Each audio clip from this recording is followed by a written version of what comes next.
Here's a lockpick. It might be handy if you, the master of unlocking, take it with you. Looting through the rubble, leaving cities war-torn, still incurring more scorn. Ragged and I'm forlorn, trying to unlock this. Open with my lockpicks, punching with my second hand every time the clock ticks.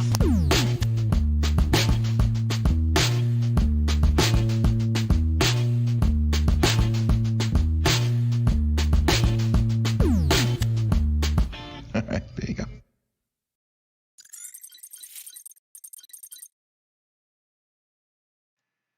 Hello, everyone, again. Just give me a moment to make sure the audio is going in. I hope everyone's having a great night tonight, by the way. As you can tell, I'm more happy and awake now that I've got some actual sleep. So that's a thing and a half. Okay, let me just make the volume even louder, and I think we'll be good now. So, hi, everyone out there. I'm Sidepocket. I'm one of the two co-founders of DCG 201, formerly known as DEF CON 201, aka DC 201. One of the locks fell. We are a computer hacker group based in DEF CON groups, which are these amazing hacker groups across the United States and around the world. We normally meet up every third Friday of the month at Subculture in Jersey City, New Jersey. The 201 stands for the New Jersey area code. And as you can probably tell, it's really hard to physically meet up when there's, a giant pandemic going on. We treat our health security, our biological security as severely as we treat our computer security, and thus we've been virtualized ever since March. And funny that I mentioned March because our upcoming meeting on the 18th is going to be entirely virtual. It's going to be entirely on software and things like that. But in March, we are planning to go back to what we call a hybrid format where we're going to have a physical in-person meeting, but we're also going to have stuff streaming online at the same time.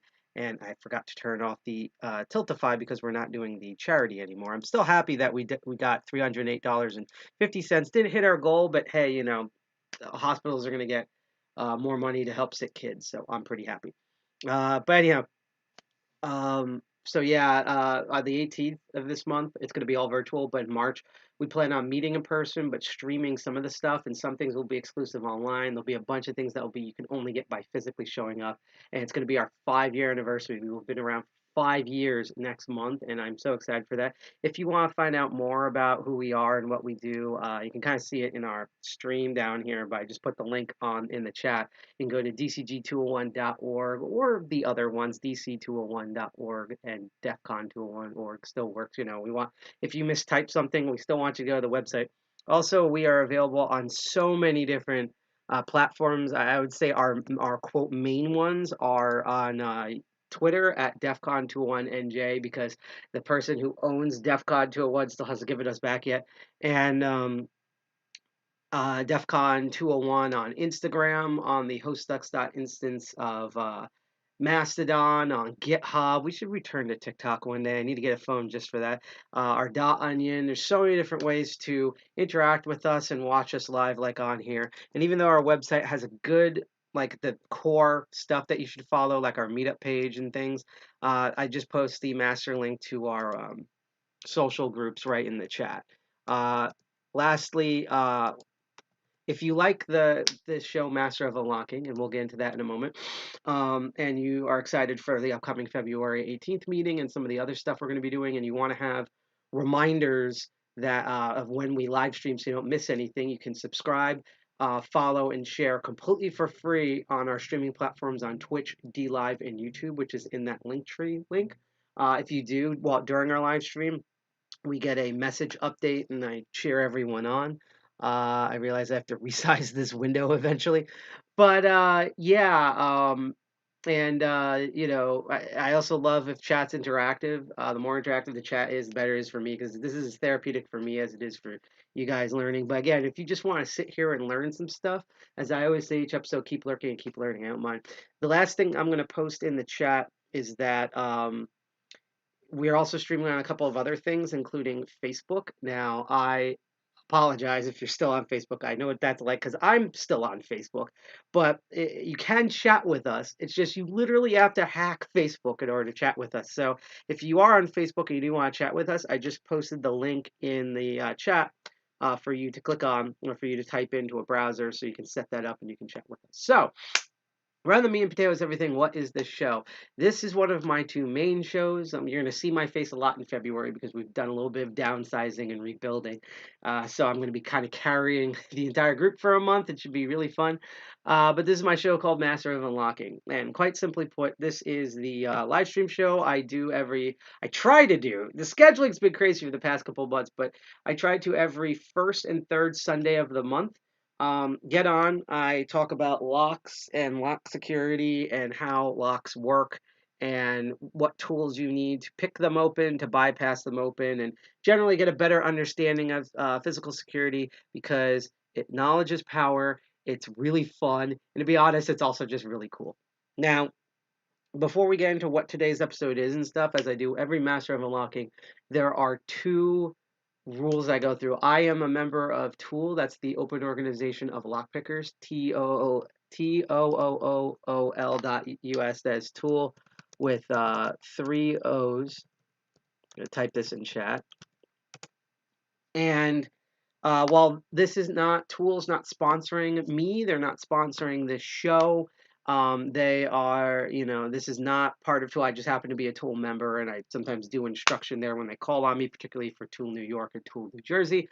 I do like their 2 core rules. I think it's basically a rule that every single lockpicker, whether you're part of TOOOL or not, wherever part of the world or universe you're in, should follow, because it covers my ass, it covers your ass, and overall, it's just very kosher to do. Nothing's gone wrong with these 2 rules. So I like to iterate them every episode, whether you're watching this live or being restreamed. And that first lesson, the first rule, is to do not pick locks that you rely on.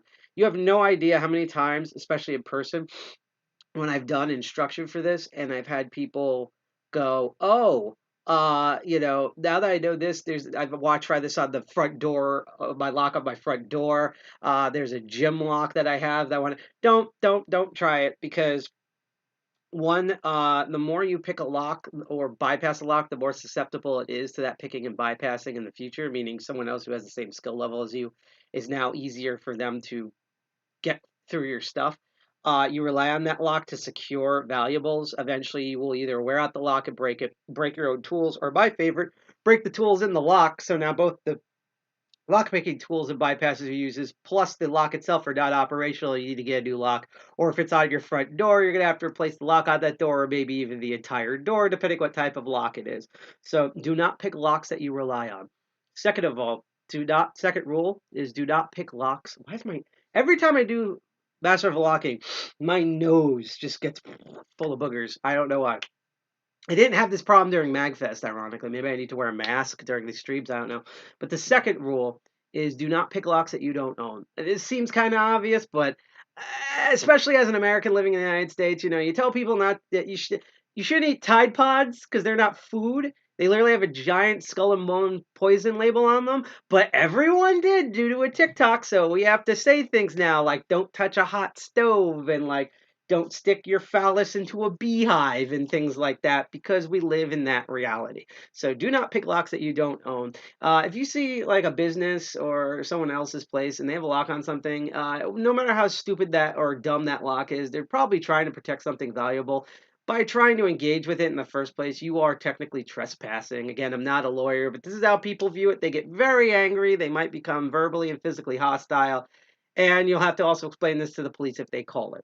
And I will say that TOOOL does have like a hidden website. Let me type it in. I believe it's laws.html. And if you're in the United States, that URL should point you to a map of America, and it has, as best as it can, up-to-date laws between the different states on what's legal and what's not. And we got our first spam from YouTube. Yay. You know what? It's weird because when we started out, every time when we started out, we always got spam occasionally from Twitch, and now we exclusively just get spam from YouTube. It's absolutely amazing. It shows you how much YouTube dropped the ball. That's why We have debated in the past if we should just stick to one streaming platform primarily. And I'm probably leaning towards Twitch just because YouTube has really gotten out of control. Plus, there's not really any lockpicking stuff on Twitch. So, new stuff to cover. But anyhow, so as I said, do not pick locks that you rely on. Do not pick locks that you don't own. All of the locks that you see here, which is part of my mobile trading kit that I bring to events such as MagFest and tool meetings and hacker meetings, including our own at DCG 201, I allow people to pick on these, and they only exist to teach myself and others how to pick and bypass lock systems. You will never see these on any of my gym lockers or used for my front door. They literally sit in a case all day, and when they get taken out of that case, I'm either going to experiment with them to do something new crazy with locks, or I'm picking them or bypassing them just to refresh up, as well as to give to others to learn on. So now that we got those two rules out of the way, do not pick locks that you rely on, don't pick locks you own. Let's get into today's show. So today's show is honestly going to be kind of a short one. I expect to be done between 9:30 and 10 today. Um, this is one of the shows where I normally fake stupidity, but I already know the answer to this question. Although maybe it'll surprise me. Might surprise me, chat. So that will be interesting. But what I want to focus on was, so I still have more stuff coming in the mail. As I posted on a tweet, there's going to be a lot. I have so many episodes I want to do for Master of Unlocking in 2022. There's just so much stuff that I've been wanting to get to for a while, stuff that I didn't have the money or the time or the means to do that I get to do.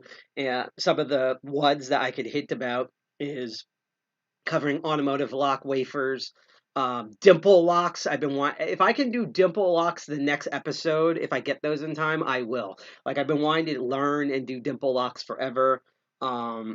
Cruciform locks, lotto locks, and then also just fun community stuff, such as I'm already halfway to buying every single lock picking tech that Lock Noob has ever made. So once I complete the set, I'm totally gonna do in a hilariously faux British way of like going over all the cool stuff that he's made and properly reviewing them. He's highly excited for that for no reason. I think he's gonna laugh when he sees how I'm gonna do the episode. And in addition, I want to try the Lockpickers United belt series, where if you don't know Lockpickers United, that's the official name for our lockpicking on Reddit. And they actually have an online you get to improve your skills, and it's entirely online, and you get to submit pictures and videos of you picking locks, making challenge locks, making tools and things like that. And so I've wanted to go through their list of locks, buy a bunch of locks, and in one sitting see how far I could get to officially, because I don't have a belt ranking on our lock picking, and I'll officially have a belt ranking. So that would be really neat. And then finally, which is something I forgot to mention in the original, is there is a tool that exists that sorry, I'm just all hyperactive.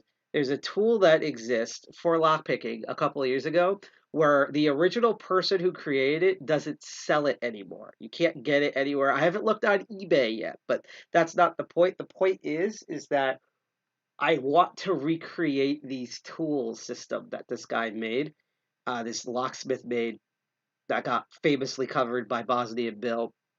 And I actually have some ideas to not only replicate it, but I actually have two particular ideas that might actually improve that overall system. And I'm going to get the proper quick set and schlag locks to demonstrate how that system works. Also, here's an episode that will probably happen either in March or April. There's an episode that I have notes for that I'm in the process of getting all the stuff that is simply called the IKEA episode.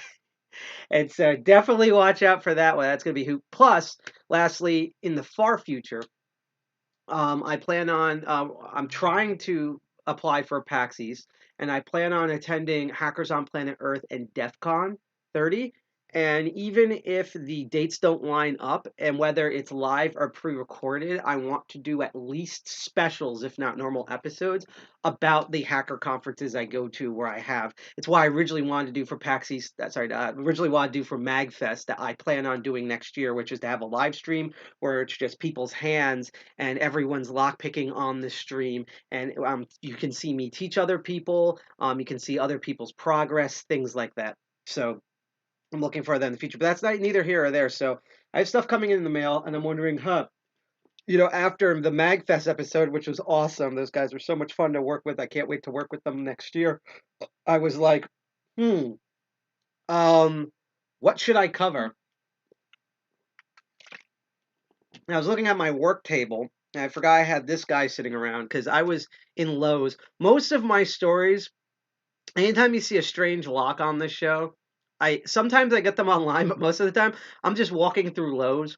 We have both Home Depot and Lowe's here. I tend to lean towards Lowe's for both, convenience reasons. They're an awesome place. The employees are great, as well as honestly social political reasons, but I don't want to get into that on the show. Uh, but usually I'm walking around in there, and every time I'm at Lowe's, even if I want to pick up cleaning supplies or like something new for the bathroom, like a shower curtain, a new shower curtain or something, I always walk by the lock section, both the door locks and the padlocks, just to see, because sometimes it's just dumb, crazy shit, or they got a restock of something that I've been waiting for. And I found this combination lock. This is known as the Master Lock 1535D. I don't know if the D stands for dimensions or whatever. You also probably noticed today I'm not using the Elmo. Again, January was all crazy. We still have the Elmo, but I need to do a bunch of other stuff for it set up. The next episode I do will probably have the Elmo in it. We're just doing it old school, like the first couple of episodes where it's just this crappy camera. But to be honest, since we're dealing with a decoder lock, I don't really have to zoom in and show crazy details. So just note that in the upper left corner here, because you have a hard time seeing it, that is 1535D.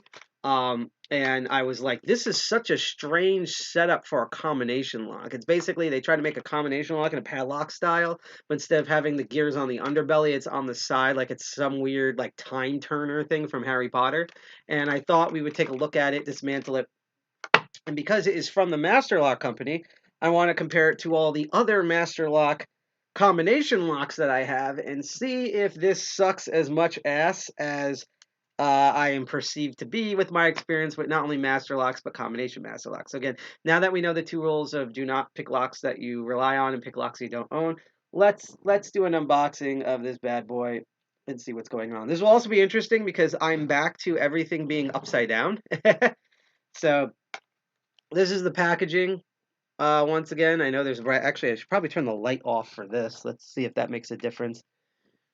Yeah, I think you can see it better now because the light was really just for my face. So this is the case package it comes in. It looks very similar to a lot of Master Lock padlock type casings that are non-plasticine. That kind of every time they have locks that are usually 5 and below on their stupid rating scale, they come in very simple packaging with a cardboard backing and a plastic vacuum seal cover over the lock, and the keys are usually behind the lock if they have keys. This one doesn't because it's a combination lock, or it's very basic combination lock.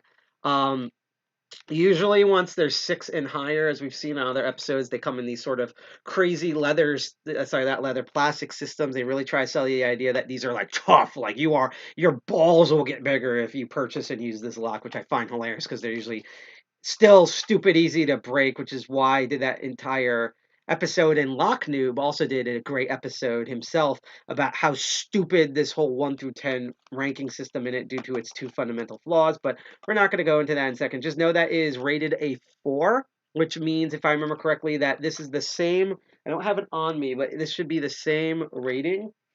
And actually, no, wait a minute. I do have it on me. It's in this bag. Which one is it? It's one of these in here. There we go. So a 4 rating for this. The other master locks that are rated number 4 on their scale are the infamous master lock number 3s, which is, while I blab, I will open one of them to show you how what the reality of when they say it's a number 4, what it actually means here. Let's get the offset hybrid for this guy here, and my favorite bottom of the keyway tensioner. So just to show you, and this might have to be re-lubed. I did lube up all my locks before and after MagFest, and to be honest, as I said, my locks came out more sanitized and cleaner after MagFest than when going into MagFest. This might be one of the ones that needs like lubing up here, just to reiterate.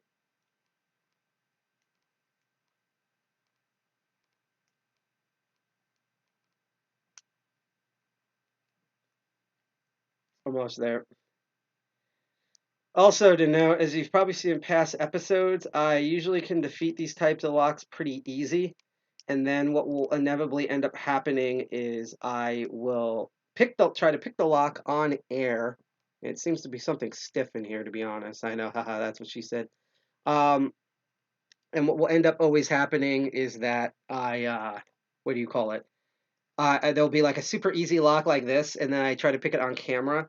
And there are locks, and it's always random, that are notoriously camera shy. So this might be one of them. This might need a relubing. Let me just get a different pick just to make sure. Worst comes to worst, I'll quickly rake it open. I'm gonna do that. We're just gonna use my basic Sparrow short hook here.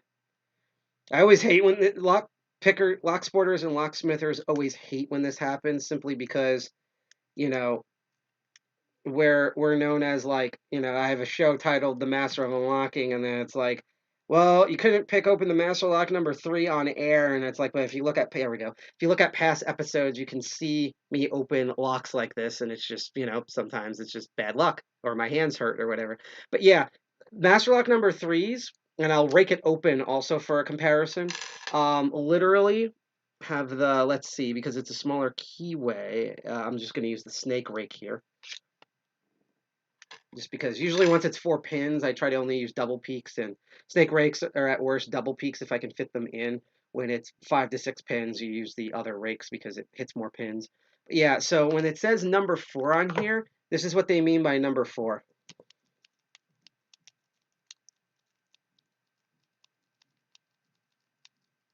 Yeah, I do have to relube this lock, by the way.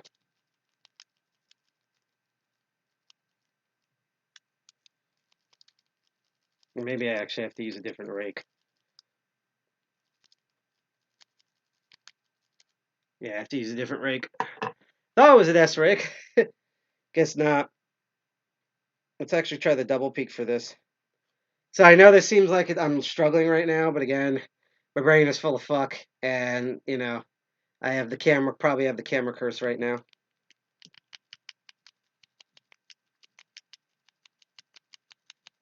I'm probably either accidentally over tensioning or not. I definitely feel it's like there's something sticky going on. So I do think that let me stabilize it by doing this. Looks like I'm doing something really naughty. I do probably have to relube this, because that gets to me, and eventually, which I'm already looking into, is that I need to hold on a second. Okay.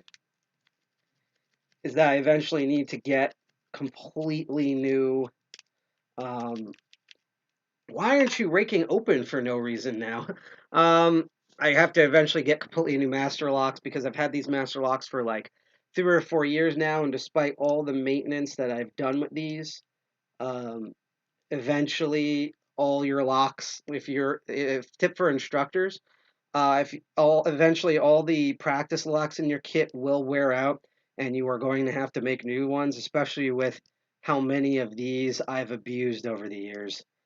So just as you saw when I picked it before, just to let you know that that's what they mean in number 4, and I can guarantee that my feeling on all of this is that this one needs to be relubed, and this is the only one I have out, so I can't. Normally I would just grab another one to show you how easy this stuff is, but basically I want you to know that I'm pretty sure that I can actually probably get into this 1535D. I'm confident enough that I can get into that faster than I can even my normal speeds for a Master Lock number 3. So just note that basically number 4 is pathetic. Although, to be fair, in terms of pick resistance, I have a Master Lock 15. That is a number rated to number 10, the highest possible rating you can get on this, and it's also pathetic. It's actually, in my opinion, more pathetic than the Master Lock number 3s, even without being lied to. There's a bunch of information on the back. I'm just going to read some to see if it picks up. It just basically says how to reset the combination, so I guess we'll hold on to this. There's nothing that really advertises what this is. My favorite, because since there's no keyway on this, is when they put on the back pin tumbler core for pick resistance. which is hilarious because it basically implies that just because it has a pin tumbler core, that means it's anti-lock picking. That's like getting a laptop and it says like hard drive for hacker resistance. It's like, what do you mean? Like, just because it has a hard drive doesn't mean hackers now can't get into it. Like, you actually have to secure the fucking thing. But yeah, let's cut this open and we'll go kind of feel for it a bit. I'll show you some of the features. I forgot I have to get something, but it's on the table over here. And then we'll compare this to the other sort of combination locks I have. I think all of them are master locks, ironically enough. And because master lock seems that's like, I get different locks, different types. I have Abises and various clones like from Guard and stuff. But almost every time I get a combination lock, like 8 times out of 10, it's always from master lock or it's a clone of master lock.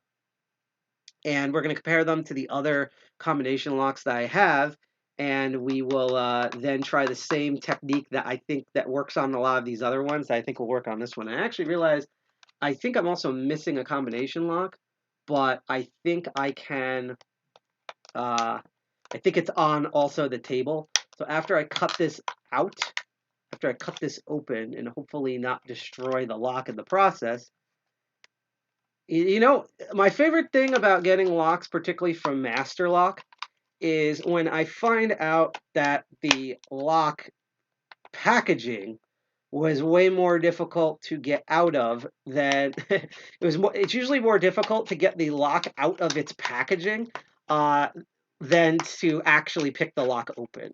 It's almost like if Master Lock kind of had the same insane toughness quality in their packaging as they do in their actual locks, they'd probably be rated higher. That's my theory of why they probably bought American Lock in the first place, because American Locks were known for, like, when you get experienced enough, American Locks usually turn into the equivalent of Master Lock number 3s, but they're especially good locks for intermediary, like becoming beginner to intermediary, and then Master Lock kind of bought them and relabeled a lot of their products that were American Locks into the Master Lock family, and that's how we got all of this.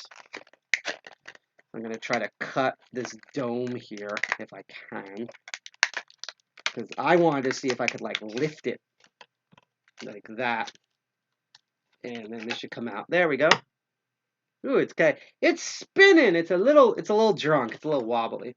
Let's see here. So I do see. That's interesting. We might look up. There's a service here called Master Lock Vault, and it says here masterlockvault.com. I've never seen this.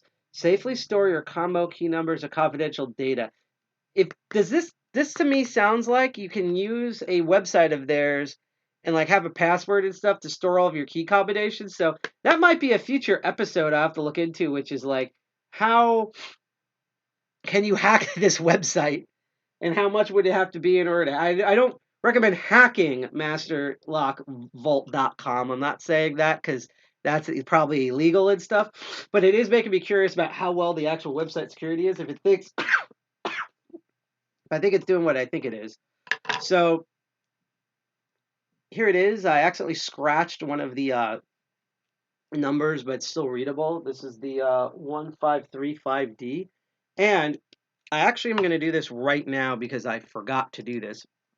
There was supposed to be another video that I was going to rip. And the thing that makes the Master Lock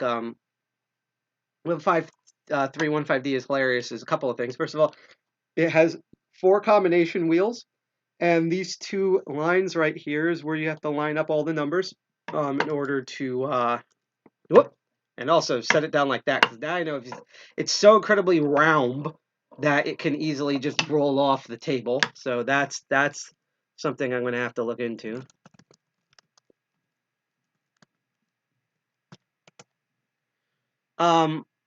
But what's hilarious about these locks is that, let me just double check.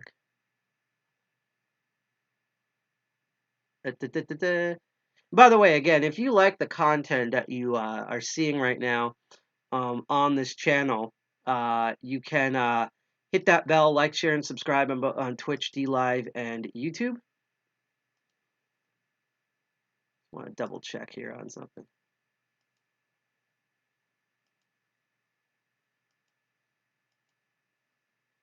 Okay, I know which one I'm going to use.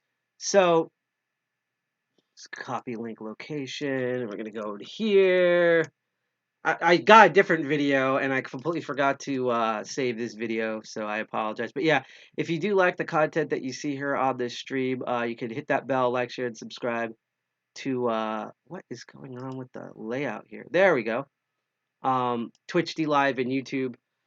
If you are on YouTube, you can hit that bell and or this one should be simple. You can hit that bell and turn on all notifications because YouTube is a notorious piece of shit when it comes to being a competent website, especially now. You know, now that YouTube is billions of dollars with all this money and is like connected directly through its anus to Google, now it wants to be like an ungodly, unnavigable piece of shit that actively kind of fights its content creators. You know, fun. But yeah, so a couple of things about this. So first of all, it's extremely round. It will fall off the table if you put it wrong. You kind of have to put it ass up like this, and it wobbles around, or clip it to something would also work. Um, Second of all, is that let me just add this. Second of all, is that it's a very interesting construction. I'm not going to even attempt to do this, but one of the things they advertise on this box is that it is anti-shim. And usually when they say anti-shim, that means that, at least for Masterlock, it has these ridiculously high shackles. And I'm going to assume that this is the side that it mainly locks because there's this kind of open part here on the shim. If you turn it the other way, it's like even with these high sort of shackle inserts. But over here, this one's more open where you could probably, maybe, it's a little tight, but you could probably slip something through there, but you have a hard time turning it. This one is completely lined up. So I have a feeling that it's right here where it probably latches onto. In fact, there's a little bolt thing here that kind of confirms that for me. There's these two white lines that you line up the numbers on. You pull. Oh, it's actually, yep. So there's the opening is so that the shackle could fly out. Opens the other shackle. Another thing, which is new, that makes it anti-shim, is that you see that curve cutout. I unfortunately locked it, but the master lock number 3s are the same way. In fact, let's actually do this real quick. Let me get two other locks out. So let's get here we go. So let's do some comparisons here. So I have a bypass for, this is kind of the older style master lock. It is a Chinese bootleg that is based on the master locks that used to exist about 5 to 6 years ago. And one of the reasons why they've changed the internals on the new master locks, despite them being insanely easy to pick open, is because for the longest time, master lock 1 through 5s had this sort of piece of bypassing technology, which I currently have on me, that instantly opens the lock. But I wanted to open it, see right here. So you see, like, there's these little wedges. That is how it locks in. In fact, if I hold the lock this way, you'll kind of see there's a little door off to the left over here that I'm going to attempt to move around with the pick. And here I thought I didn't need the Elmo for this. But I think you can see it kind of night. Kind of see it night is trying to angle this right. And which side? There we go. You can kind of see here I'm moving this little door. That goes into these wedges here. And this is a big problem because I don't have it on me right now, but that's how shackle bypasses normally work, is that there's these little wedges. You can even make them out of soda cans and beer cans that you can stick in the shackles that will move those little slots out of the little pieces of metal out of the slot and for them to open. When you see a curve cut out of the shackle like this, which I could actually see in here, that is usually the sign of either a ball bearing or a really large wedge. In this case, yeah, it is. I think it actually might be a really large wedge, but it's shaped like a ball bearing, and basically that round design makes it so that those shackle bypasses can't work. So even if you got past the high neck of these shackle inserts, you'd still have to deal with the ball bearing like design of this type of shackle. Now, the other kind of interesting thing about this that stood out for me is this thing at the bottom. It looks like a car keyhole, but it's not a window. There's no key. And what I have just downloaded is an instructional video that Master Lock put out years ago for this type of lock. And I'm going to load it up, but we're going to attempt to watch this stupid video together. And hopefully, what we could do with it is we could, hold on a second, let me just do some quick, like, uh, day cleaning here. Where'd you go? Whoop, little critter. L P. Okay, there we go. So basically, what I love Master Lock. I love most companies' lock videos, but particularly Master Lock has this amazing thing where you'll watch a video about a lock, like a 175 or a new like anti raking pinning system or something, and it's using elevator music, and it's so low resolution. It's like 100p or 100i. It's like 240i. It's not even 240p. And they have all these bad actresses and stuff. So you're thinking, oh, they must have recorded it and uploaded it in like the 80s. And then you look at the video details, and it's like, no, this was made like 4 or 6 years ago. Like I think this video is like 8 or 9 years old. Like there are videos back from 2012 that are like 1080p high res and stuff on YouTube compared to this video. Like this is ridiculous. So I love how you see these videos, particularly by Master Lock, but Quickset and Schleg has these too, where it's like they're for locksmiths, and you know locksmiths are always seen as like these like bearded ancient motherfuckers. So like I wonder if maybe that's by design that all their videos online, all the instructional videos look and sound like videos that would be PSAs from like the 80s and early 90s or maybe even the 70s, but they're actually been made very recently. So we're going to watch the official video that they put out for this, doing a little bit of recon of how the 153 5D works straight from the horse's mouth. So let's go watch.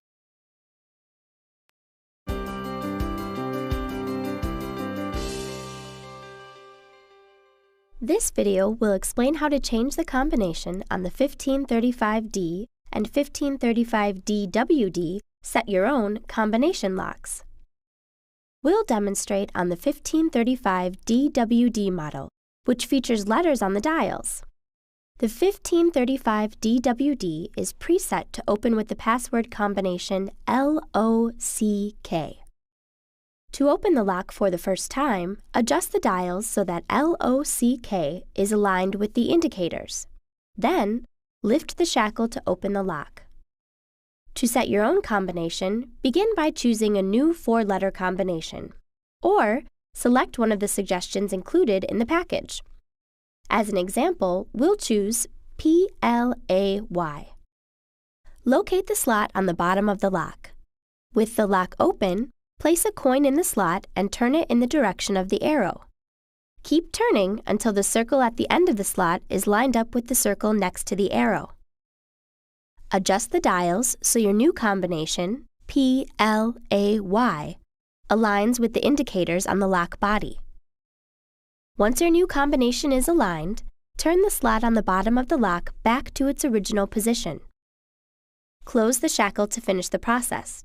Lift the shackle to make sure the lock opens at your new combination. Then, close the shackle. Now, scramble the dials to secure the lock and conceal your new combination. To reopen the lock, set the dials to your new combination and lift the shackle.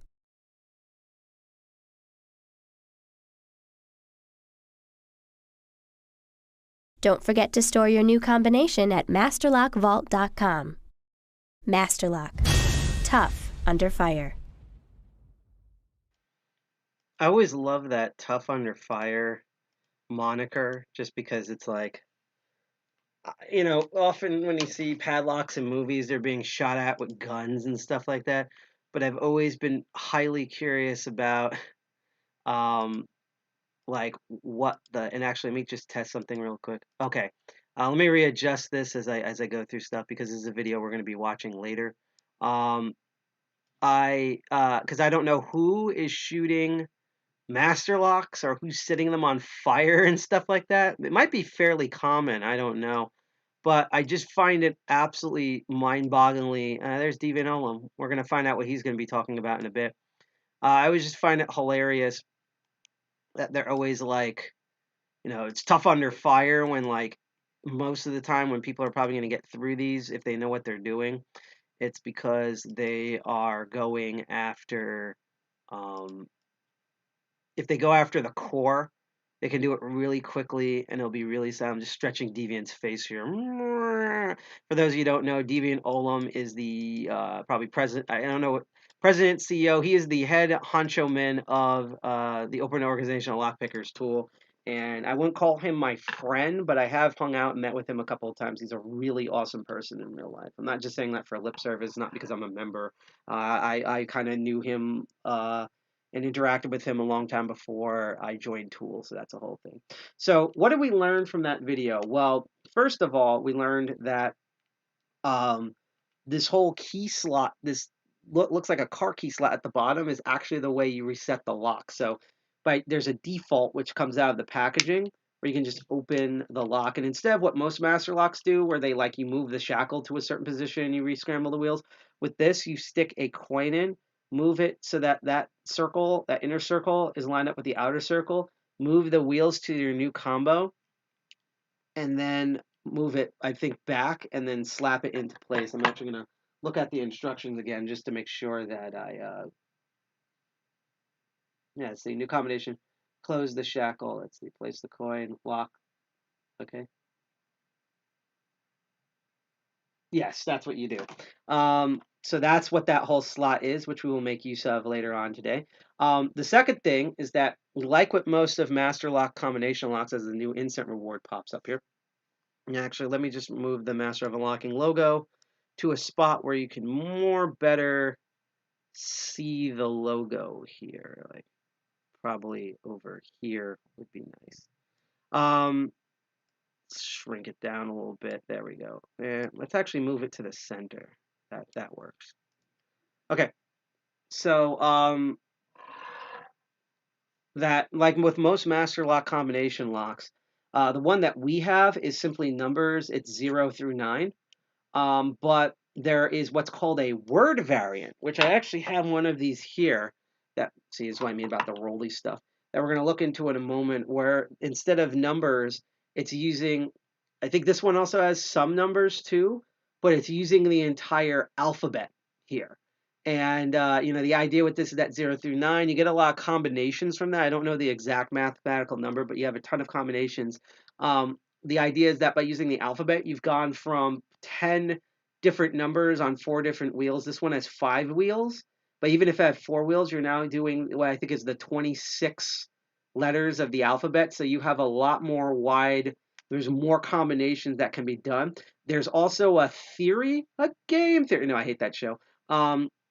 There's also kind of a theory that Masterlock puts out there that most people can more easily remember words than they can with numbers, which, if true, is an advantage and a disadvantage. Basically, you're trading in consumer convenience, meaning that they can easily remember their password better. In exchange for that, most people, I mean, there's certain number combos like all ones or all zeros or all sevens or 1, 2, 3, 4, 5 that potentially people could guess. But with numbers, again, because you can't remember them really well, it's a little tricky. With words, like maybe I find out that like they're really into their shoes, so I first try out SHOU. Well, I'm trying to think of a 5-letter word. But basically, like, let's say, I don't know, that they like that they're really into like alien conspiracies, and that they're also obsessed with the number 23 because of conspiracies. So I put in UFO 23, and that might open. It's the same way as like a computer password, where like you can probably take like someone like where they're born and like their favorite flower and figure out what their password is. So while you have more combinations, and also if what Masterlock thinks is true, the word versions also might be easier to guess because they have more common with normal computing passwords than combination numbers. But there is a word probably much larger physically in size due to the amount of letters they'd have to put on it. Word version of it, so as you saw in that video, they can spell things out. Lastly, my theory is that despite all the anti-shimming stuff and how weird this lock looks, I have a bunch of locks from Master Lock. They're all combination locks to the right of me here. You can kind of see a sneak preview here. And my theory is that I think I can do what I normally do with combination locks. So just as a recap, because we did one last year, an entire episode about combination locks. And at absolute worst, if I can find where I put it, there's only one tool I could potentially need. So when most people think of decoding a combination lock, they think of something like this. This is from Sparrows. This is called, you can tell because there's the little lock logo there. This is called the Master Decoder. I just like it because it's machine built and it has a strong handle that I can grip on. You can make this out of a soda can. In fact, it's mostly the same width as a soda can. Basically, it's a thin piece of metal, slightly stronger than the aluminum that you get in like aluminum wrapping. And the main thing is that it's really thin and it's really flexible. Like if I flick it, actually, you can hear it. It actually makes a tinging sound. And the reason why, and also because of its notch layout, is that I can stick them between the wheels and I can feel where there is an indent in the wheel gear system. Now, there's many different techniques to do this on, and I'm just curious right now.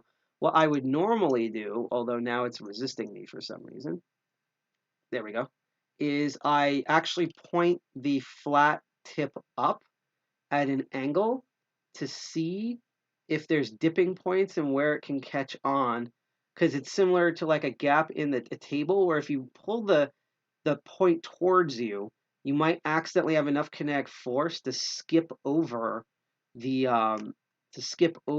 notch. However, if you push it away from you, the point actually might catch in the notch and stick better. Now, I've already felt there seems to be a couple of notches which tells me that there are true gates and false gates, and that's how it works. But my theory for this particular lock is similar to others. There also might be a mathematical way to decode this, but I think it's way more easier than that. I think what you can essentially do is if it's locked onto something, you just pull down on it. In this case, because it's not, I'm just going to pull on the shackle. I should be able to put tension on the shackle and then move the dial wheels and feel the difference in the wheels, and that will allow us to get it open. So that's my theory. And we're going to spend the next half hour to an hour figuring that out. And I'm going to do a special PSA video, and then we will go ready to stream on Twitch. So I have for you the most generic combination lock Master Lock sells, the Master Lock 175, the successor, one of the successors to the Master Lock 175, that's an even bigger nightmare, the word dial, a key vault safe with the wheels, and on this table, I should have, keyword is should, another lock. Unfortunately, I guess I moved it off the table for the time being, but somewhere here there should have been another lock where I could have really shown about the whole shackle tension, but I could still do that with the word combination lock here. So just show you the different means, quick recap about doing these locks. This you've seen in every single school, college, gym, bathhouse, whatever. I don't even know what this actual master lock is called because they're that generic. Yeah, it doesn't even have the number on the actual lock itself.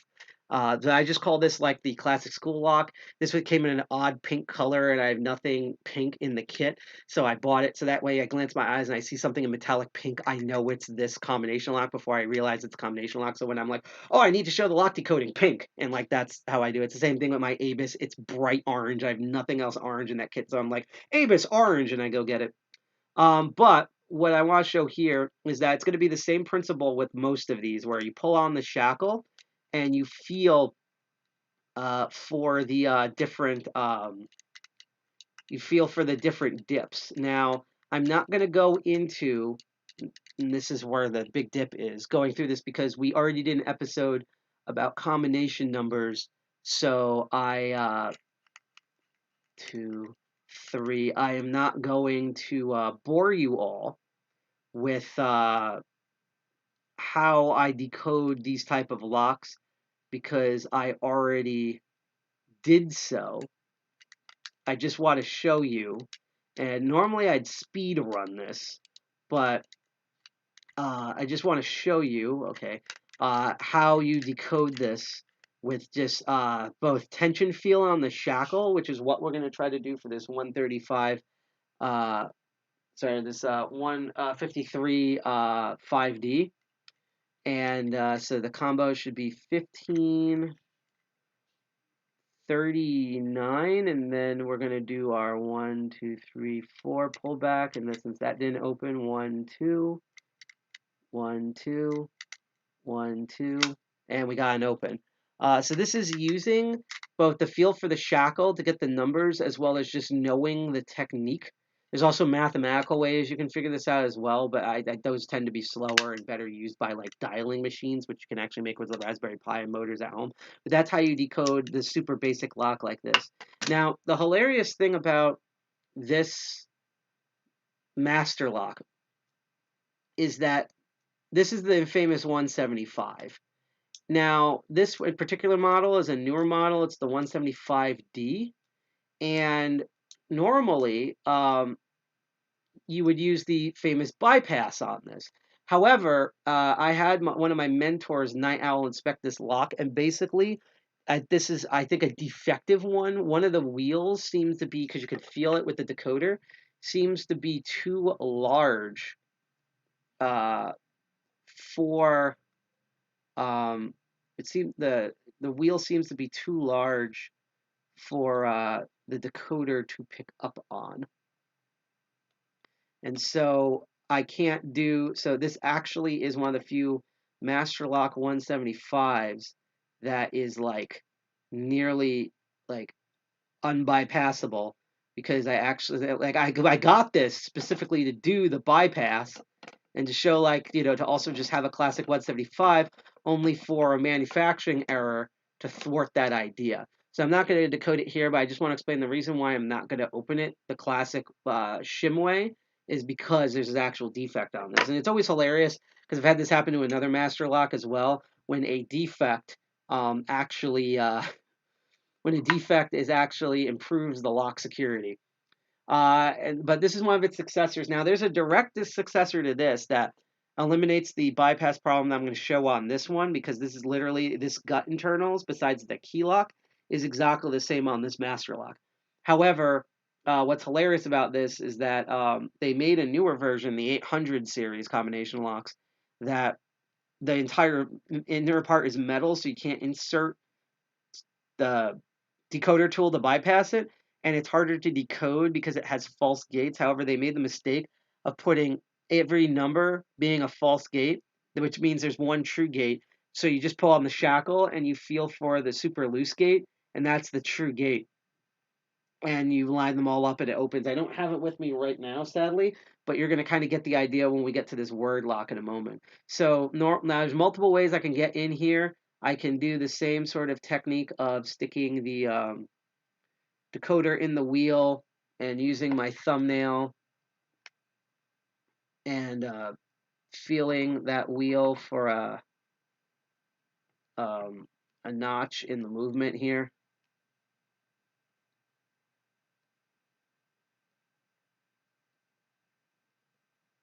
Hopefully I'm on the right side. I think that, yeah, that's it. But that will take all day, which we can, and we could do this later. There is a keyhole on the side, so if you forget your combo, there's a tiny key. If you have a 15 thousandths of an inch pick and a small, thin tension tool, you can easily pick and rake this open. I really need to get a 15 thousandths of an inch rake just for that guy. But because this has the same internals as the 175 and is not defective, I'm going to show you the simple bypass technique that the 175 that aren't defective and all of the clones such as this one has, because this definitely has a better shackle. This would overall a sturdier lock. You know, if you hit a hammer on this, it'll probably break the hammer. But because of the internals, it sort of makes all this toughness. It's tough. It looks tough on the outside, but it's like a soft marshmallow on the inside. So what you do is you go in to the, I can't remember if it's the left or the right side. I think it's the left side. Yeah, left side of the third wheel. And what you do is you press in on the shackle. And what you're doing is, because this is in the body, you're going to push that actuator up that normally all the wheels use when they turn to unlock the actual locking pawl. So basically you push this in order to put tension. Then you take it and you always grab the bottom of the metal. You don't grab the handle or you'll snap the metal off, but you grab the base of the metal. The handle's more of the balance thing. And you push that actuator up. And so when you let go, the whole thing just opens. And all 175 Master Lock 175 clones like this one have that same security design flaw. So we don't even have to like go in and decode this guy. We could just do that. Now, the ones that you do have to decode are these key lock boxes here. I'm just going to scramble one of the wheels just to show you what I mean. There's, again, multiple different ways of doing this. I'm just going to use the tilt method for this one.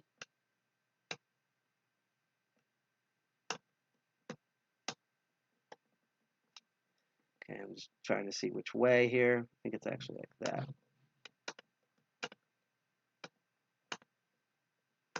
So I always have a little trouble with this one. But regardless, because I have it up, there it is.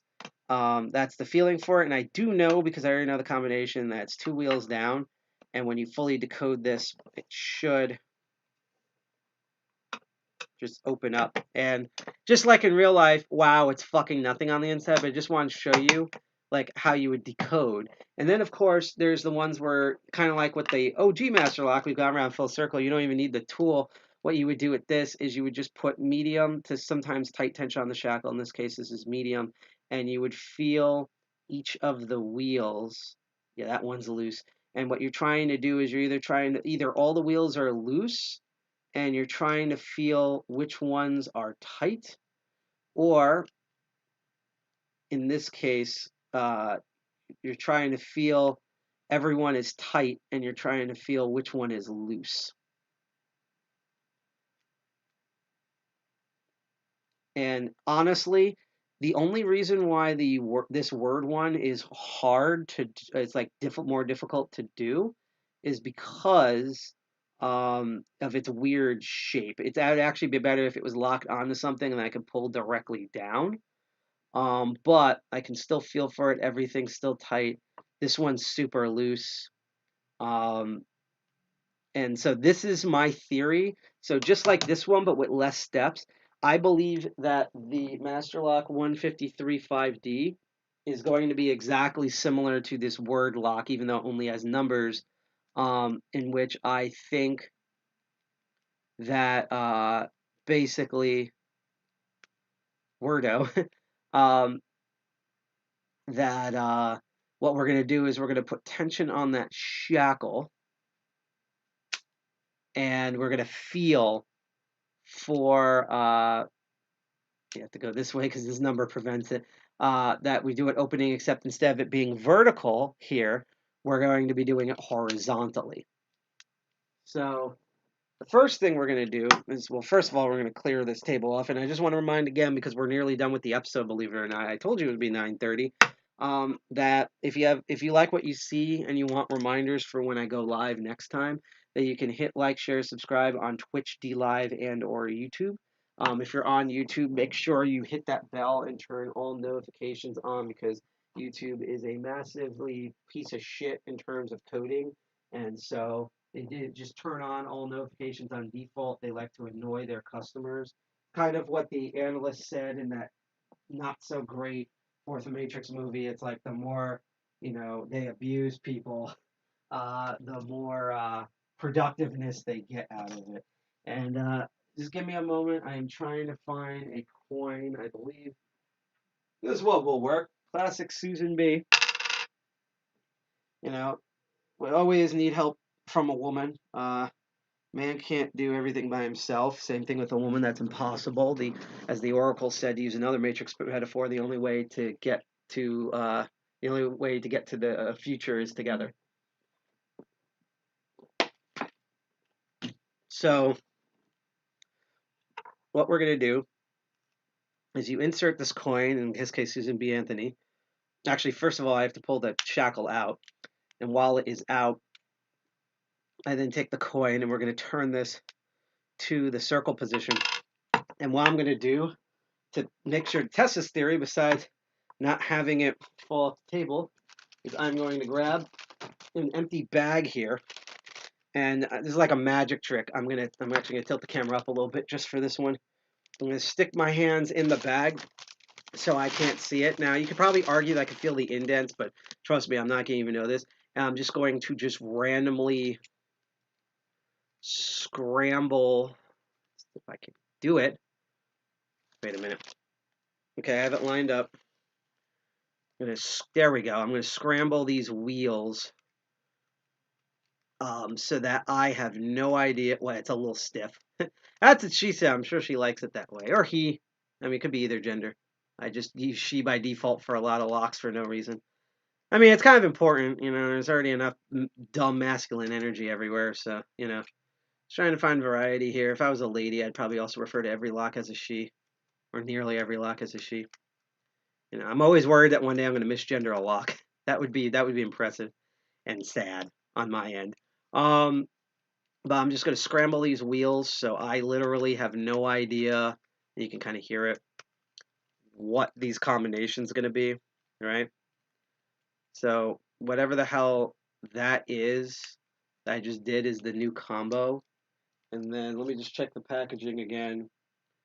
So then I turn the center lock back to its original position. So I'm going to feel for the slot. That's what she said. And then I'm going to close the shackle. And then scramble the wheels again so that I have no idea what the combination is. So I'm really putting myself in hot water here. I legit don't know what it is. So here's my theory. I don't know if I'm going to start. I think I'm going to start from bottom to top, as you do. But my theory is I'm going to pull on the shackle, and I'm going to feel the wheels. And by the way this is designed, I think if I get the correct wheel, I should feel the shackle, and let me angle this down, move up a little bit. So we're going 7. I also don't know how much tension I need to put on the shackle. So this is also going to be interesting. But if my theory is correct, I should be able to feel some movement on the shackle itself.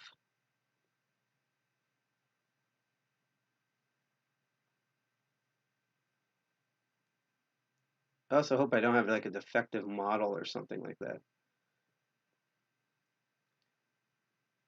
I will say, I do like the raised kind of grip on this thing. Maybe I should try the top first, because it's kind of easier to grab, but also the wheels are thin, so it's a little more difficult to grab here.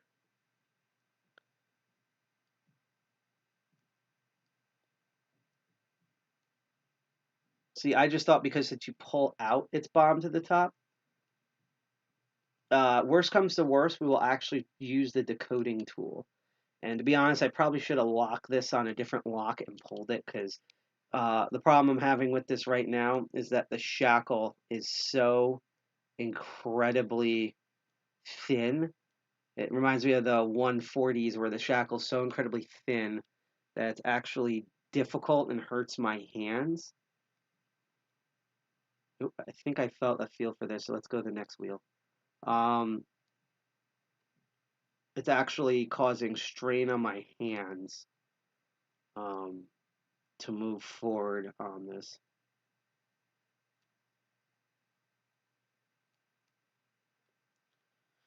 Again, I'm also trying to keep this centered as much as I can.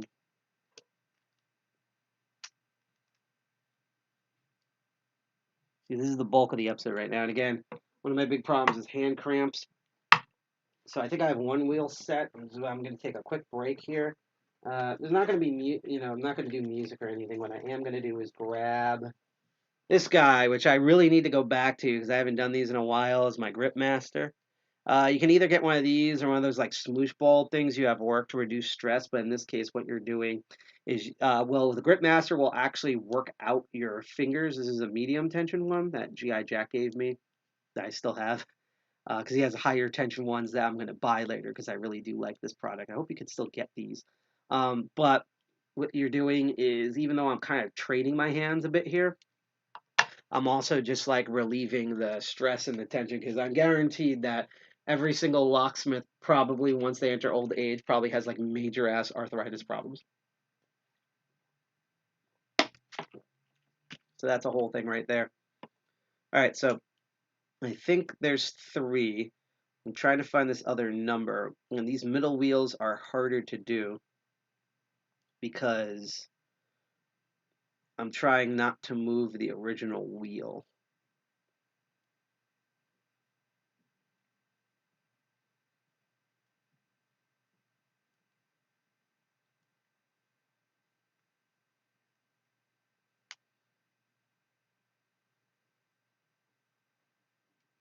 Kind of stuck there. That was interesting.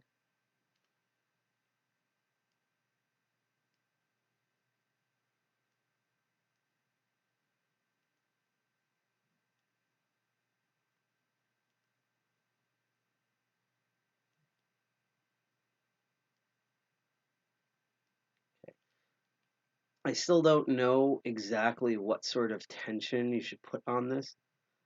I don't know if it's light tension. I usually just go immediately to heavy tension for these type of locks. And man, you know what I'm about to do? I'm actually going to like get a piece of cloth like this sock here.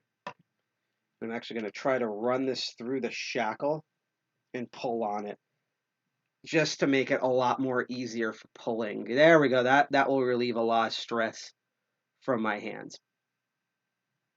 It's also a lot comfier. So I guess like unofficial lock sporting tip, have a piece of cloth that you can use.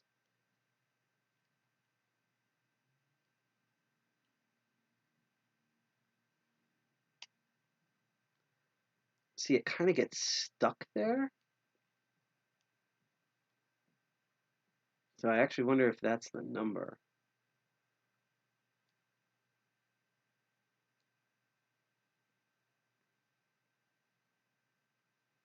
Ooh, it got really stuck there. Wow.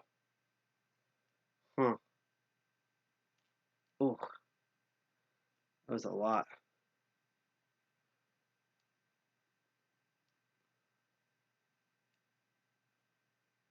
Let's try one more round.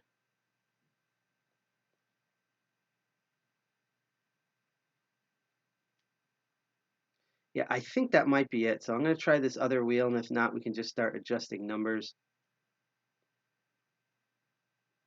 And then eventually we'll get it.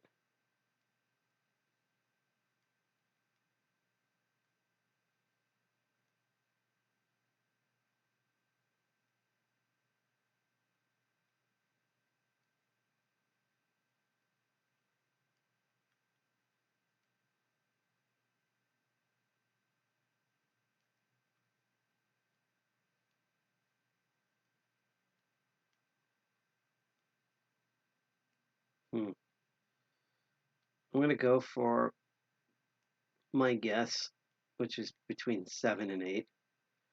And then we're going to do this final wheel here. See if anything even opens. Who knows? They might have changed something in here to defeat this process. All right, let's see.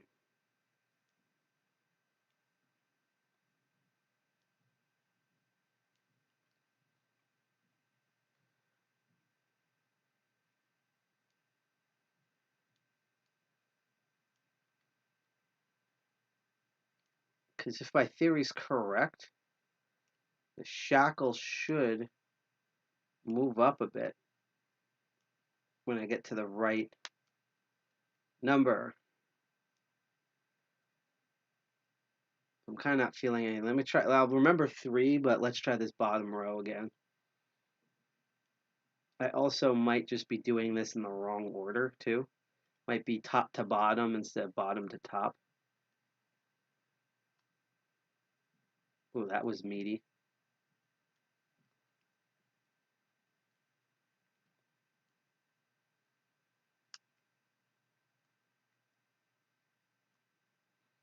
Let's try that 7 again.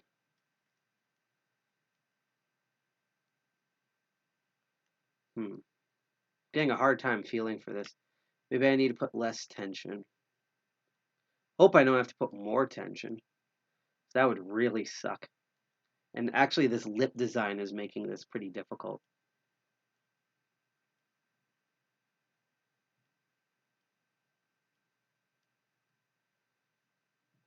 And the thing is, this wheel is really smooth. So I cannot tell if this is the, if there's like, which is the false gate or not. All right, I'm actually gonna remove the sock. I'm gonna try this barehanded again and see if I can get a result here.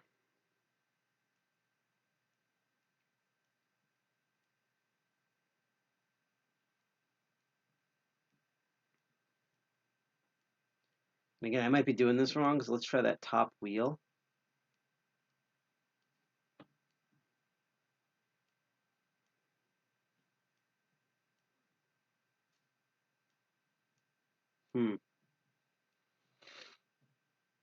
All right. I just want to check now. Let's just see if there's any notches in here. Because remember, I had this in the package.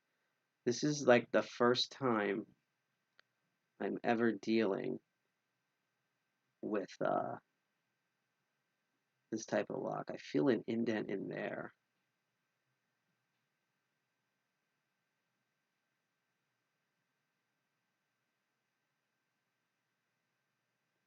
So there's an indent here.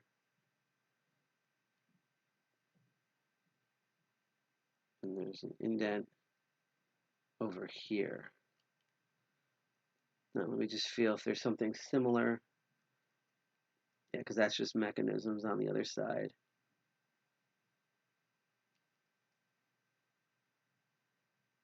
Otherwise, I'll rotate the wheels into the decoder. Got one on the 3.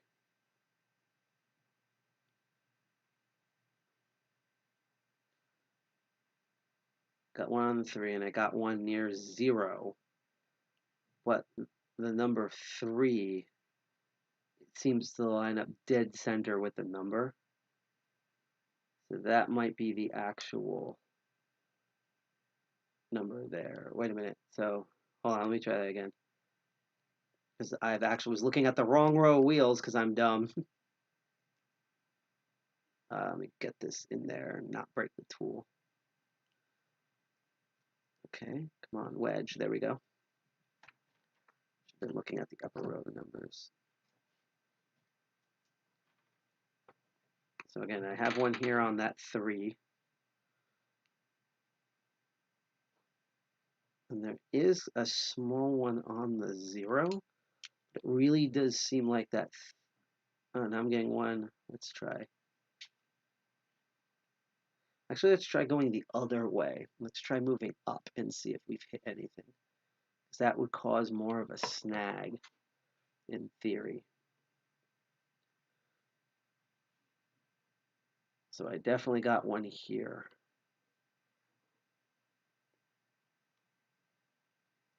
Let's try that again.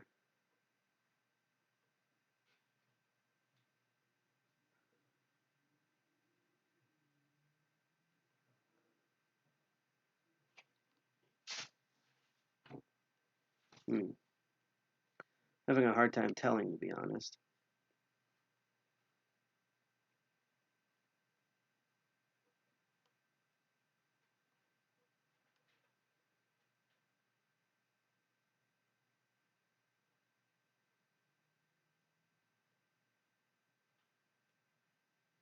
one right there where the 1 is.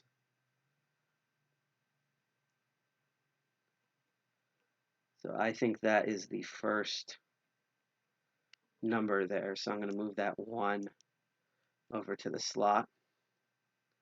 I'm going to try this with the second wheel. Because I thought we could hand decode this, but maybe I'm doing like the wrong pressure or something.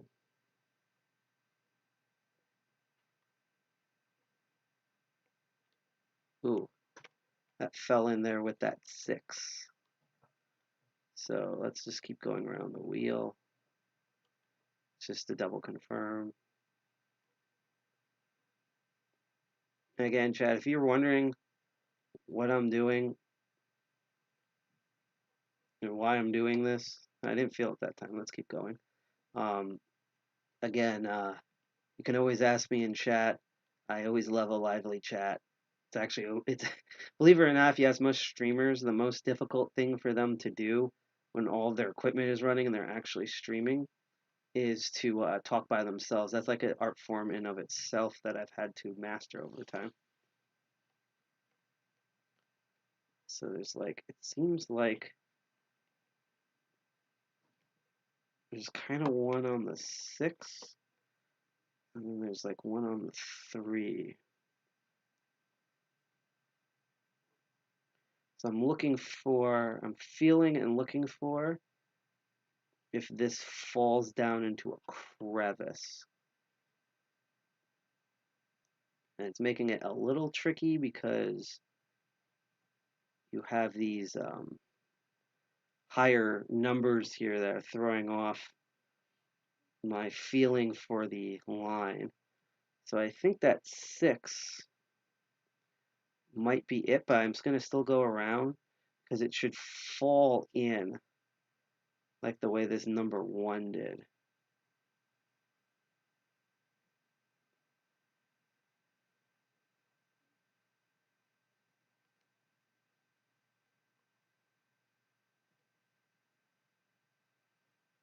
It could also be accidentally filling false gates and not even realizing it.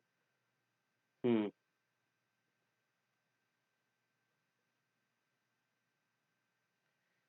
think this number 3 will be it. Go back to number 3.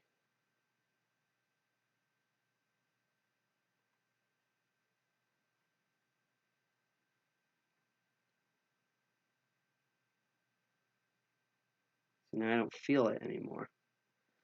Let's try the other technique. Let's curve back. This is like the unglamorous side of doing lock stuff.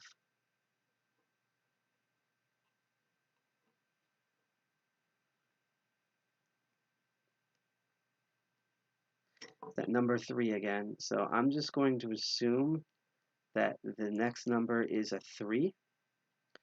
Now we're going to do this for the third wheel. There's nothing like being the third wheel, right, folks? I feel like I've been like the 8th wheel for the entire month of January. It's been pretty nuts. I got a little indent on a number 3, which would be hilarious if there were 2 3s, especially since I did scramble these numbers, so that would have to be by accident. Although it also might be the 6 over here. The thing is, again, I've never dealt with this particular type of combination lock before. So I'm just like, this is literally me going in blind, guessing stuff. There's that 3. Let me see if I can feel a difference between that and the 6. So I do think it's another 3 again, which is kind of funny. See, that's what I mean. Like, I wish these dials were like slightly bigger. If it's 1337, I'm gonna laugh because I literally just randomly scrambled the wheels. But yeah, no, my issue is that like ooh, and this bottom one, you can't even reach it properly. Huh. So maybe with this bottom one, what I'll do is I'll just randomly guess numbers until we get there.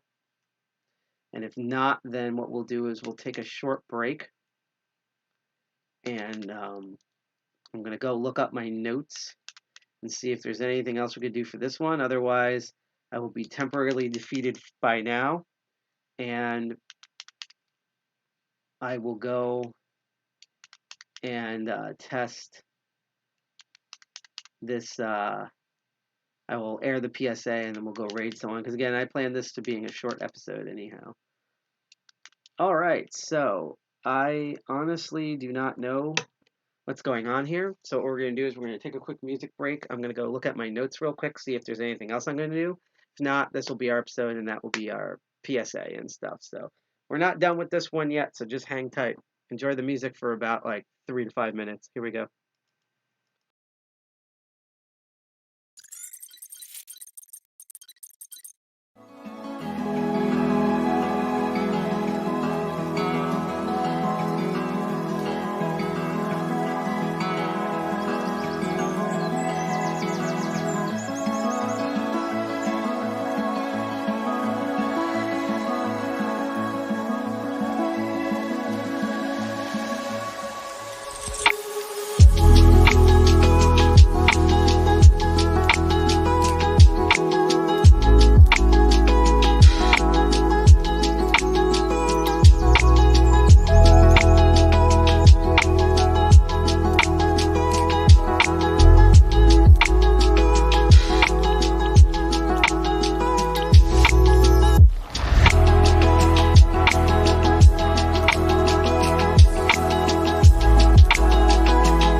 So, we are back.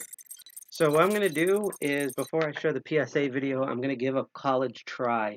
From what I understand, I'm reviewing my notes, it's that I do have to pull on the shackle, and I rotate the wheels clockwise, and that I should, if I do this correctly, both feel a little bit of movement on the shackle, but especially I should hear a very different click from the other clicks. So I already got one on the 8, and I spun it around twice to make sure, so we're going to try the second dial.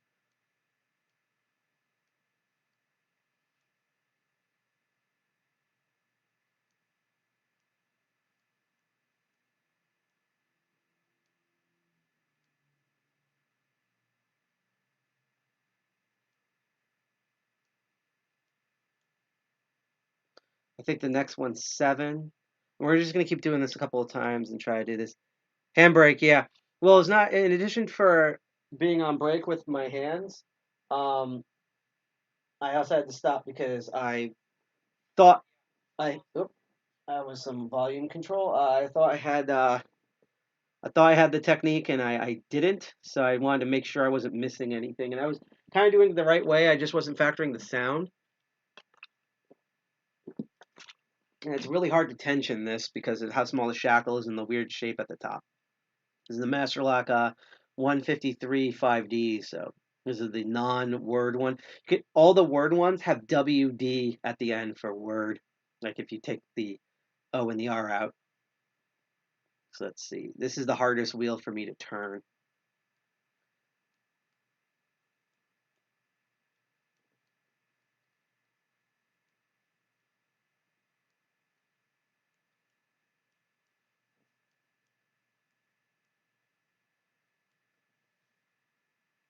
I think it's 2. So let's just try this top wheel. And if not, we will then go through the dials again.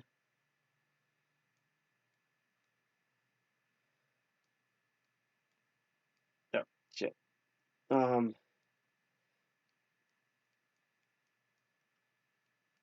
Because I also just might not be pulling on the shackle the right way or pulling on it hard enough. I'm actually going to take the cloth again, feed it through. Like, my regret is I should have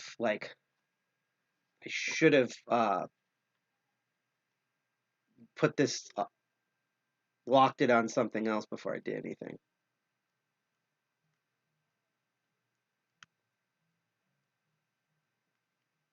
I also hope I don't have like a defective model either. And now there's loud car music. You won't be able to hear it, but I can definitely hear it.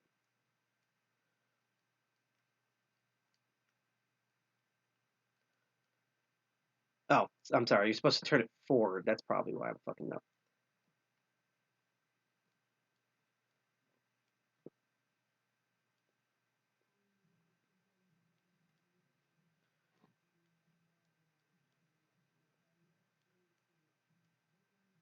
All right. I felt something on 7. Let's try the second wheel.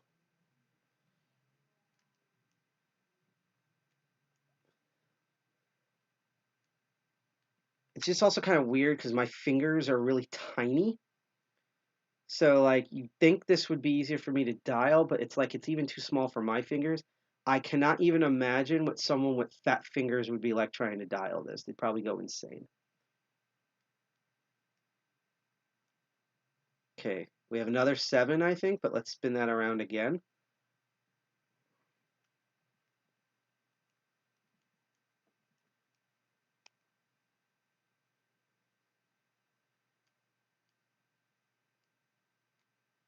Yeah, I think it's another 7. Let's do that. Oop, that third wheel without moving the other wheels.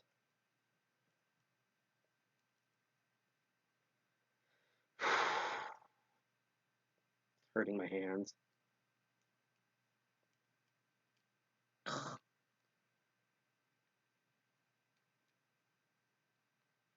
So hard to do, to be honest.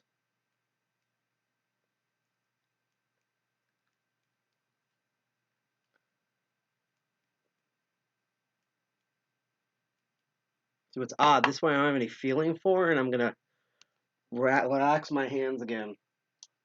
Let's see, I get rid of it. But right now, I believe we have 2 7s because I felt like there was a click and I felt a dip and movement in the shackle on both of those 7s, and I did them twice to make sure I could replicate the same result. So I think that's working. Get that kind of going with my hands, taking a drink break. And again, if you like the content that you see tonight, and I guess we're going to stream to 10 now. It's going to be a simple 2-hour episode of Master of Unlocking. You can like, share, and subscribe on Twitch, TV, and YouTube. I'm actually curious about something. I'm going to try to feel the dials here.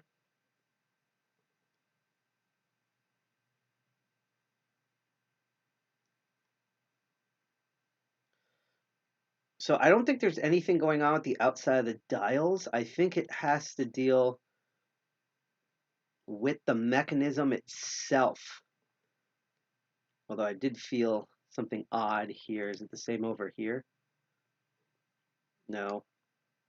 Although I felt a similar one, so that might be that. But anyhow, let's go back to tensioning this. And this is the tricky part for me, is trying to move this wheel without moving the other wheels.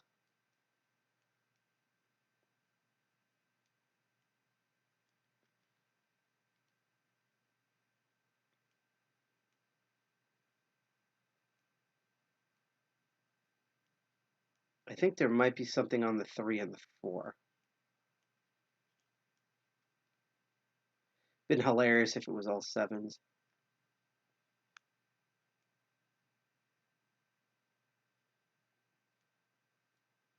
Yeah, I'm gonna try it again, but I think it's the 4.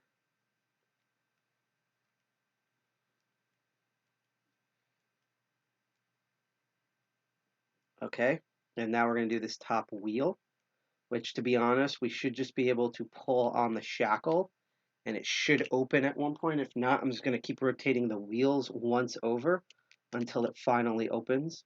And if not, then I give up on this lock and I'll continue to experiment with it.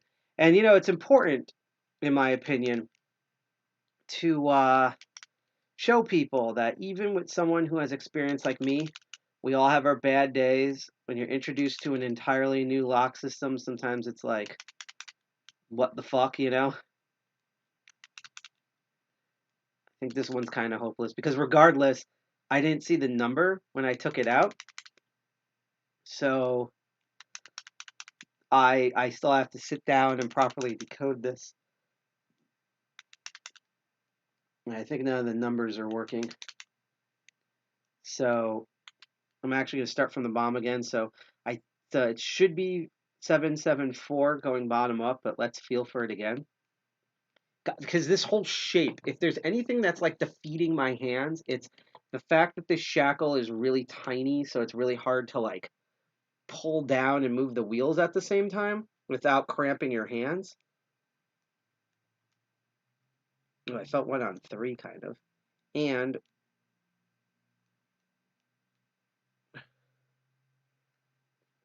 it's also that the numbers are slightly too small even for my fingers, and I also have long nails, so everything's like getting in the way. It's like I kind of wish I had this clamped onto something really heavy so I could just focus on pulling with one hand and turning the wheels with the others, but I wasn't smart enough to do that because I didn't factor that into me dealing with this lock. See, and I'm even thinking of doing it with my other hand, but I have even less grip with that, so. It's almost like I want to bring someone in here to like help feel. But that one kind of slid in.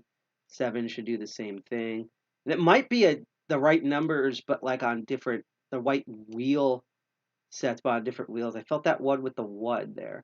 So actually, let me try this top wheel with it being 174 and see if that changes anything. Just in case.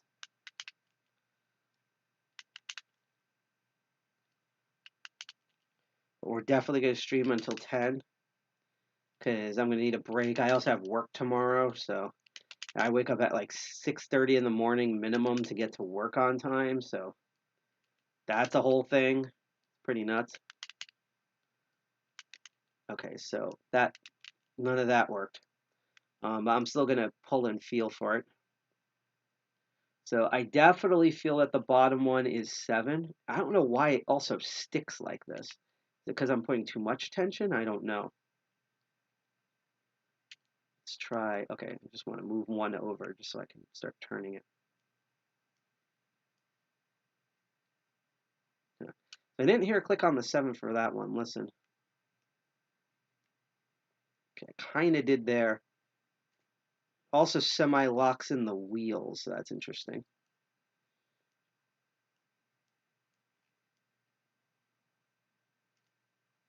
Really doesn't want to move when I get 7 and 1, so that still might be the combo for that bottom one.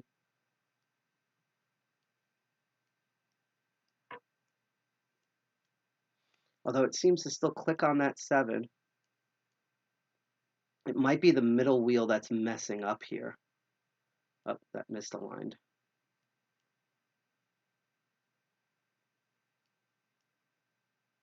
All right, let's just assume it's the 2 7s. Let's go for that third wheel. It's that third wheel that's giving us the most amount of problem. In fact, let me default this top wheel back to 0 to make counting easier.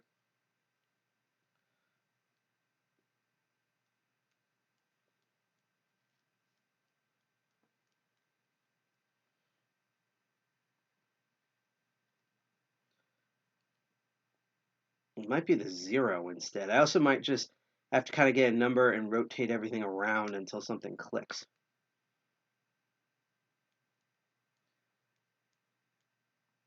Oop, felt something with the 4 there.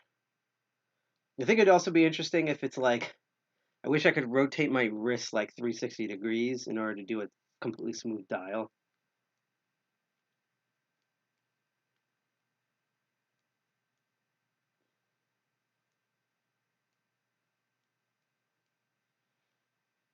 It really feels like there's something with that 4. That one I didn't feel for it.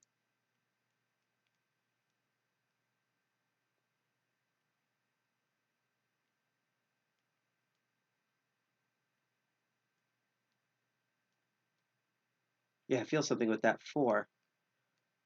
So is it 4 4 7 something?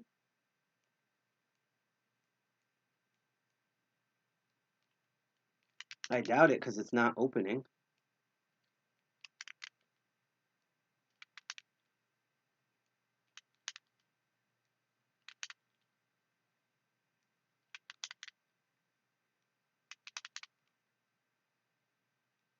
Now I'm going to try moving it like 1 number over for the first 3 and 1 less and see if that also changes anything. So I'm now going to move it to like 8 8 5. See if that works. Because often with these gates, sometimes they get stuck between 2 numbers.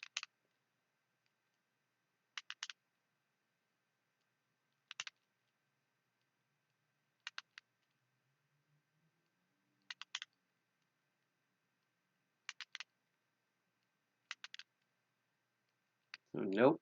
So let's move it to 6 6 3. See if that changes anything. We're starting this top dial on 0. Hands are starting to cramp.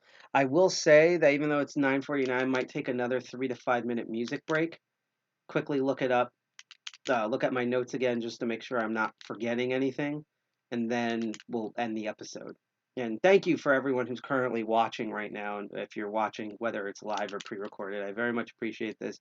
Not active chat today, but, you know, not always a requirement. All right, so let's set back to 774. I'm going to go on a music break, one to give my hands a rest as well as to look at my notes one last time.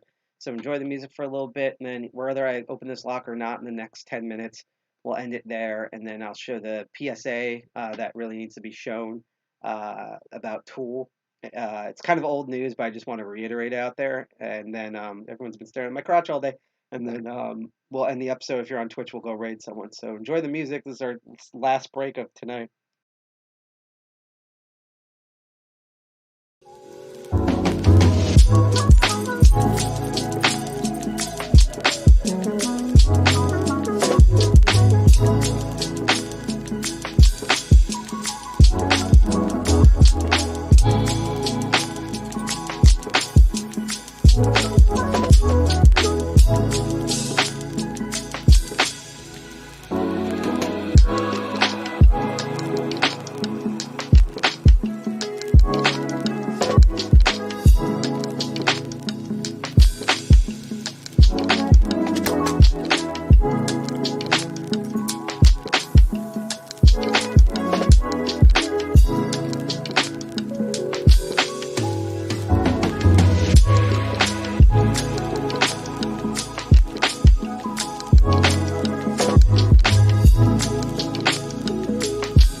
right, we're going to do one last college try.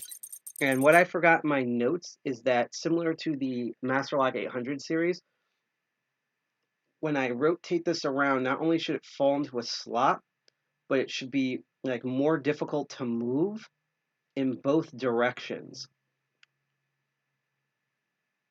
Just a little bit. So that's what I'm going to feel for. And it's a little difficult because of how not big these wheels are. Like if they were slightly bigger, like even at an operational level, I would be easier for me to move. So I definitely think there's 2 7s. Let's try this. Yeah, because that one's smooth, this one's smooth. They're all smooth. Once I get to 7, it really wants to like stick into place.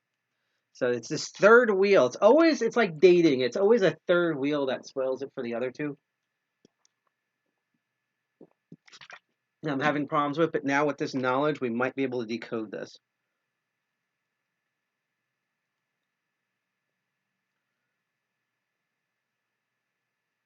So that one rotates smooth, this one rotates smooth, this one rotates smooth, this one rotates smooth. And from what I understand, you can do them in either direction too.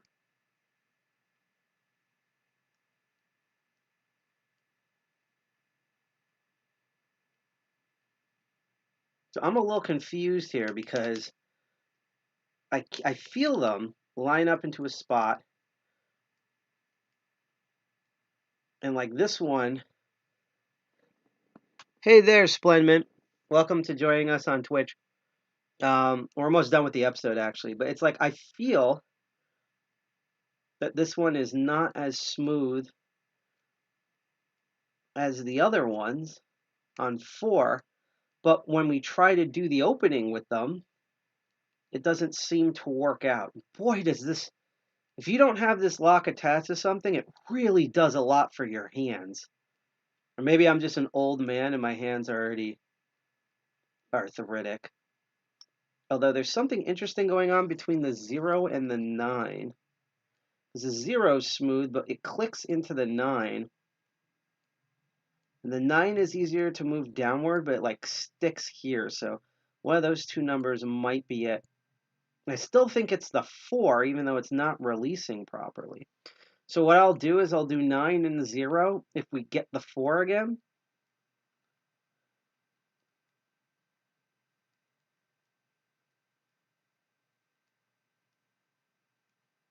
Yeah, it seems like I'm going to try 5, 9, and 0. Because we'll do the 4 again, every number.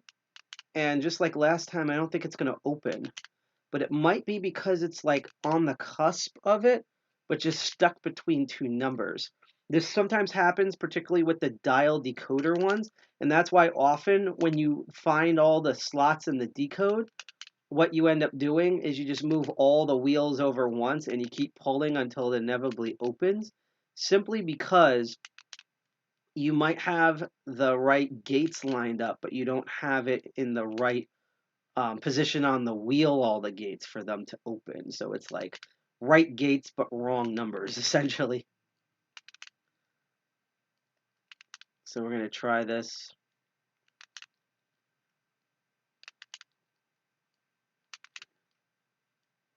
Not we'd have to do the very old-fashioned way of setting this to neutral and trying every number, which would take like an entire episode in and of itself.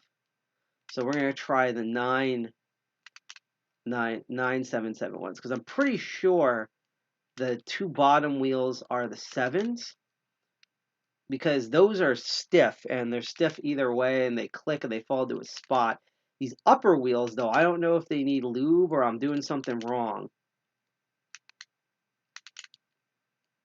And remember, I blind scrambled these, so let's try it with 0.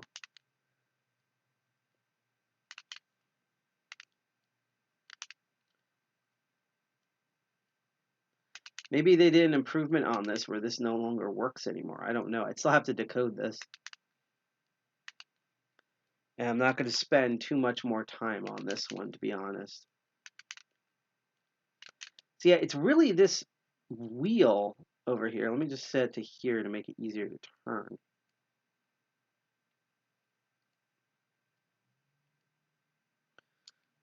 Try.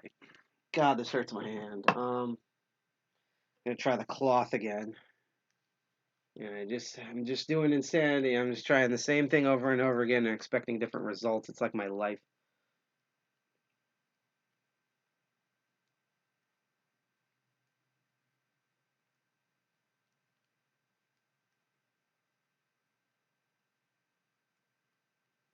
I keep forgetting it's over here. Yeah, with this one, it's weird because it's like has a hard time moving up when it locks into place, but it's easier to move down. So I honestly don't know what's going on here.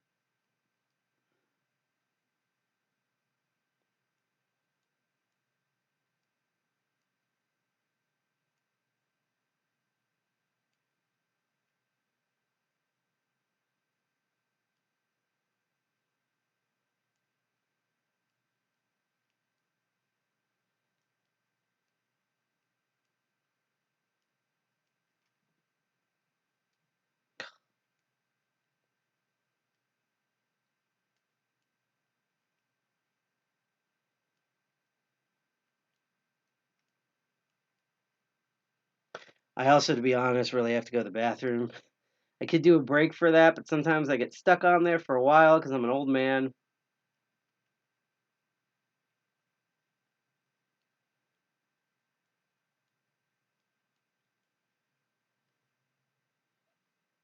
There's like a click near 9, so you would think that's where it would open. But again, maybe it's that thing where I have all the notches lined up properly, but I just don't have all the I don't have the numbers lined up.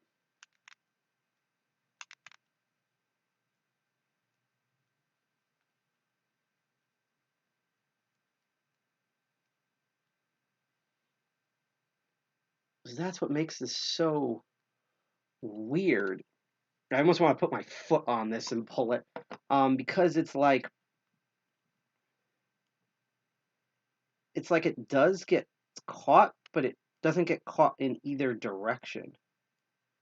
I think the closest one is 0, but we tried that before and it didn't open.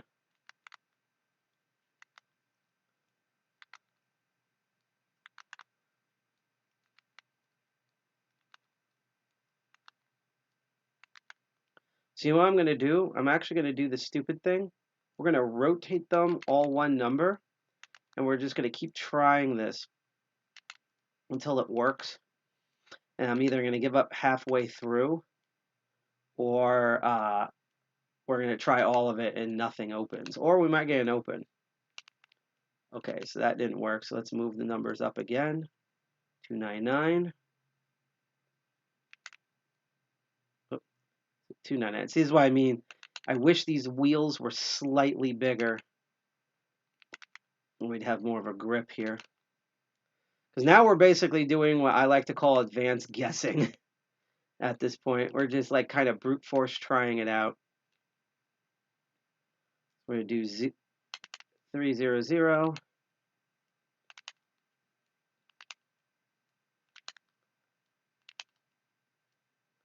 And then off camera, I'm going to try on this. And if I'm able to get it open, which I should eventually, the next Master of Unlocking, no matter what the topic is, I'll show you how I managed to figure out how to finally get this thing open. Let's do 411. Because the problem with these is it hurts your hands after a while. See, because I have another one where this is how you decode it, but the wheels are so huge and they're spaced out correctly that you don't get any issues with trying to tension and move the wheels at the same time. With this one, it's almost like, for security reasons, they like shrunk the wheel numbers. It's almost like they did that on purpose, but I literally think it's just they were mechanically designing it, and there's probably someone who has like Trump fingers that are smaller than mine, and they thought that these wheel sizes were a good idea. Or it might have been a packaging thing where they had to make this as small as possible. I do believe the word ones are larger simply because they have to fit the entire alphabet on them. 744, so now we're at like the reverse number right now.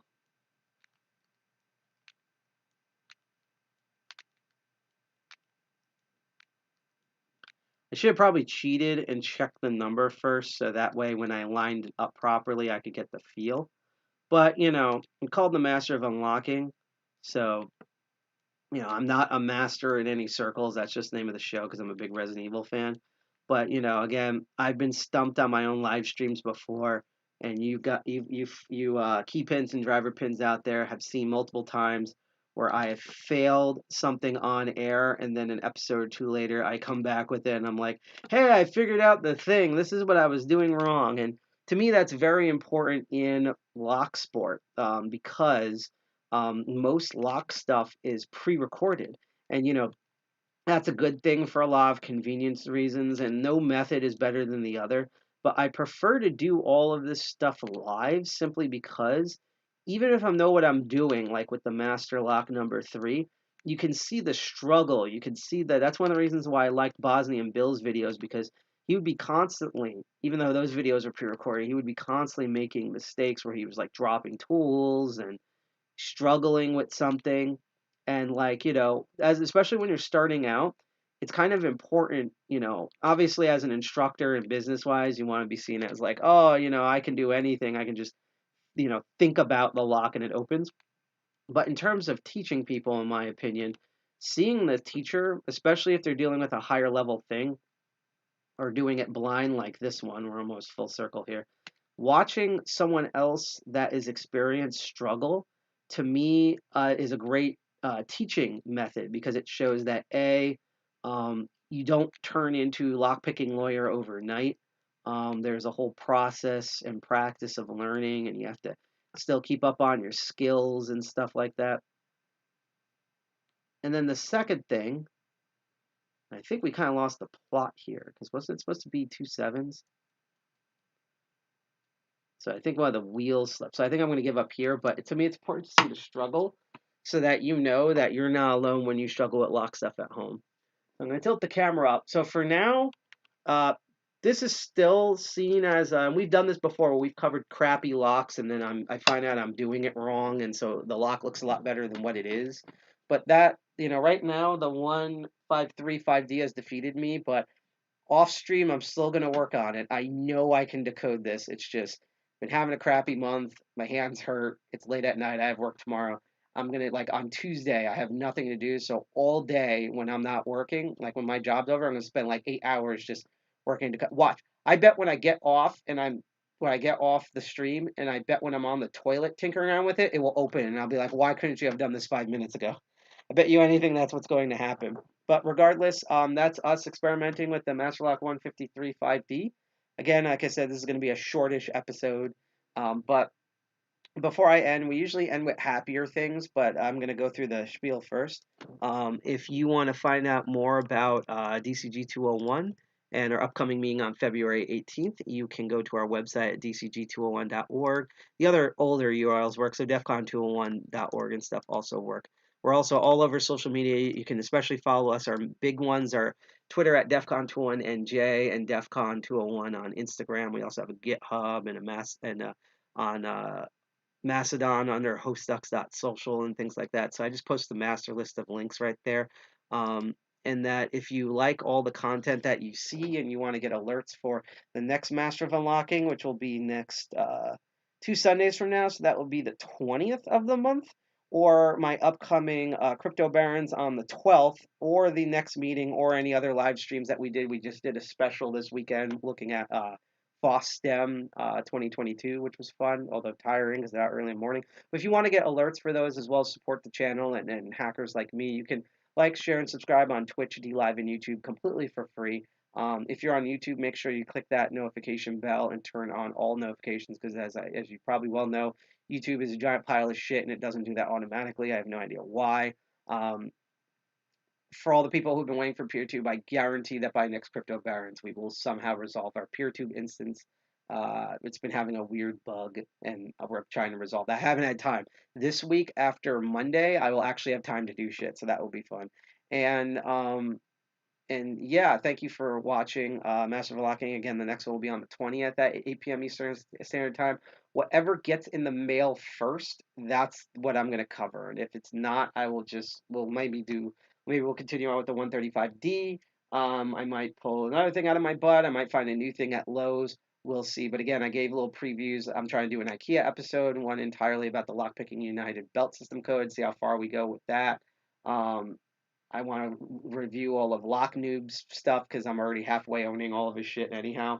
Just a ton of different things. And of course, every time I upgrade the kit, I'm going to dedicate an episode to those upgrades, even including building them. Like I want to make a master keying system with viewfinders. That's still in the pipeline. That's going to go in my kit. And just like you saw with the Sparrows Reload, with the colored painted reload locks, I'm doing something similar to that one too. So that's going to be neat. But normally I would do the Hack the Planet Jersey Represent. But the one thing you need to remember is earlier this year, because again, 2021 sucked, and it seemed like going into 2022 sucked. My January was most people's entire 2020s. Like that's how bad last month is, and pieces of it are spilling it over in this month, but we're kind of in recuperating mode right now, both personally, by the way, and DCG 201. DCG 201 has been the worst month ever in January. Just dead, hands down, the worst month we've ever had. And usually all of our months are good to fantastic. So really knocked the wind out of our sails, but we're experienced hackers. We're getting on their feet. Tool, not so much. The Open Organizational Lockpickers. I'll put their website again in the chat. This is kind of old news, but I just want to put that out there. There's a PSA from our dear leader of Tool, the American chapter, the American subdivision, I'd say Deviant Ollam, where a big incident happened within the organization. And I'm going to play that video so that everyone kind of gets it. And I urge you, long story short, to go to Tool's website at tool.us. That's Tool with 3 O's.us. And go donate any amount of money, even if it's $1, because he's going to explain in the video what happened, and it absolutely sucks. And as a Tool member, I don't have to do this, and this is not a Tool sponsored stream or anything. They're not backing me for this show. Not because they don't want to. It's just never got in touch to ask about the show. But as a Tool member and as someone who's super into lockpicking and the lock sport community, and like community in the community sense of the word, since I do a lot of instruction, it's all of our responsibilities to further other lock sporters, other locksmiths and lockpickers, and just help the community in general, even if it's just stuff like helping to get someone get groceries. And so I just wanted to air this video again, just so that, people get that. So that's the end of the show. After this video plays, stay tuned for the upcoming raid, and I'll see you on the 20th for the next Master of Unlocking, so 2 Sundays from now. And this Saturday on the 12th, you can watch me for Crypto Barons, where we learn blockchain technologies. And there are meetings on the 18th. Should be a jam-packed month. Peace out. Here's the video. See you next Master of Unlocking.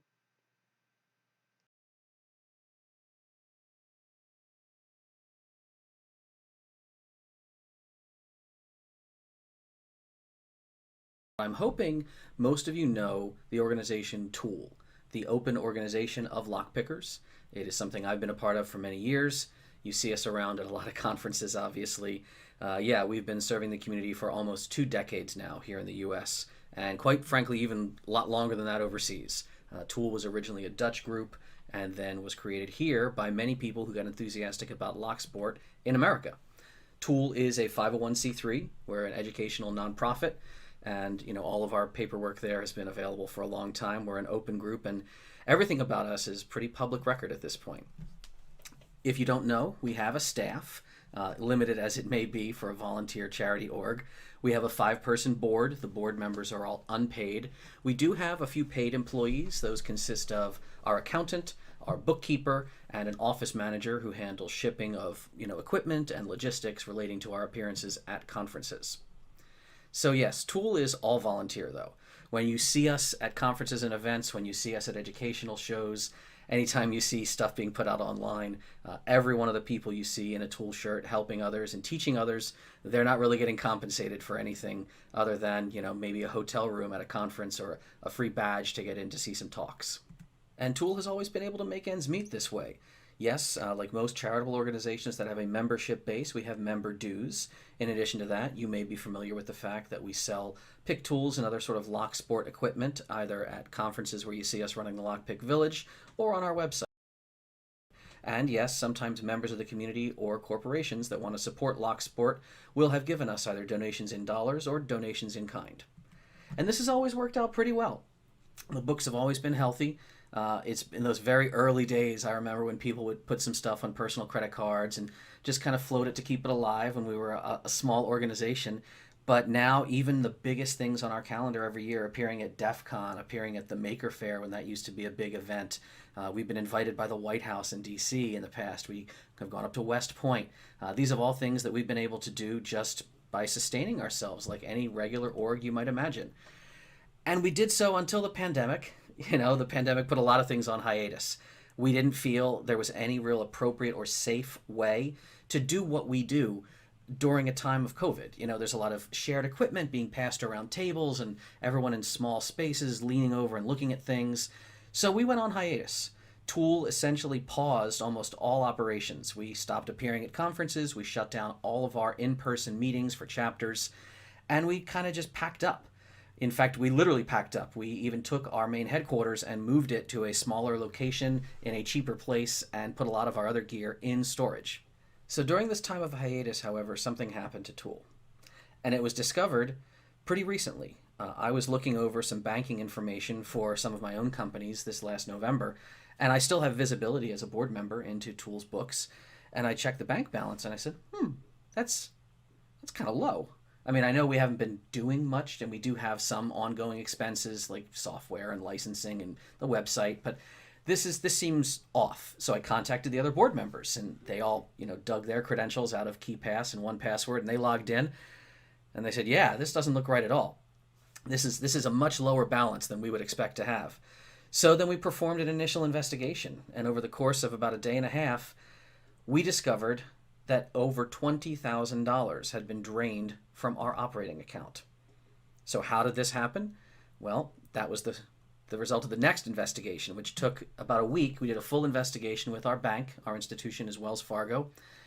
And I went back through all basically transactions since the beginning of the pandemic, line by line with Wells Fargo. And here's what we discovered. We discovered that one of our debit cards had been compromised. Tool does have some bank cards that are used by leadership for, operating expenses, paying software licenses, booking hotel rooms and logistics related to conferences, right? One of those cards had been compromised, and it was used in a systematic attack by, I can only presume, someone with some fraud experience, because it was small transactions just going on and on and on. And it was started out with low dollar amounts, right? 1-2 figures, little stuff. Never more than a couple $100s in any given month. Seemingly intentionally designed to evade detection. This was all done through Amazon, by the way. We did discover that the fraud was all coming through Amazon Marketplace purchases. And apparently on someone's Prime account, because the card that was compromised was literally paying a monthly Amazon Prime fee.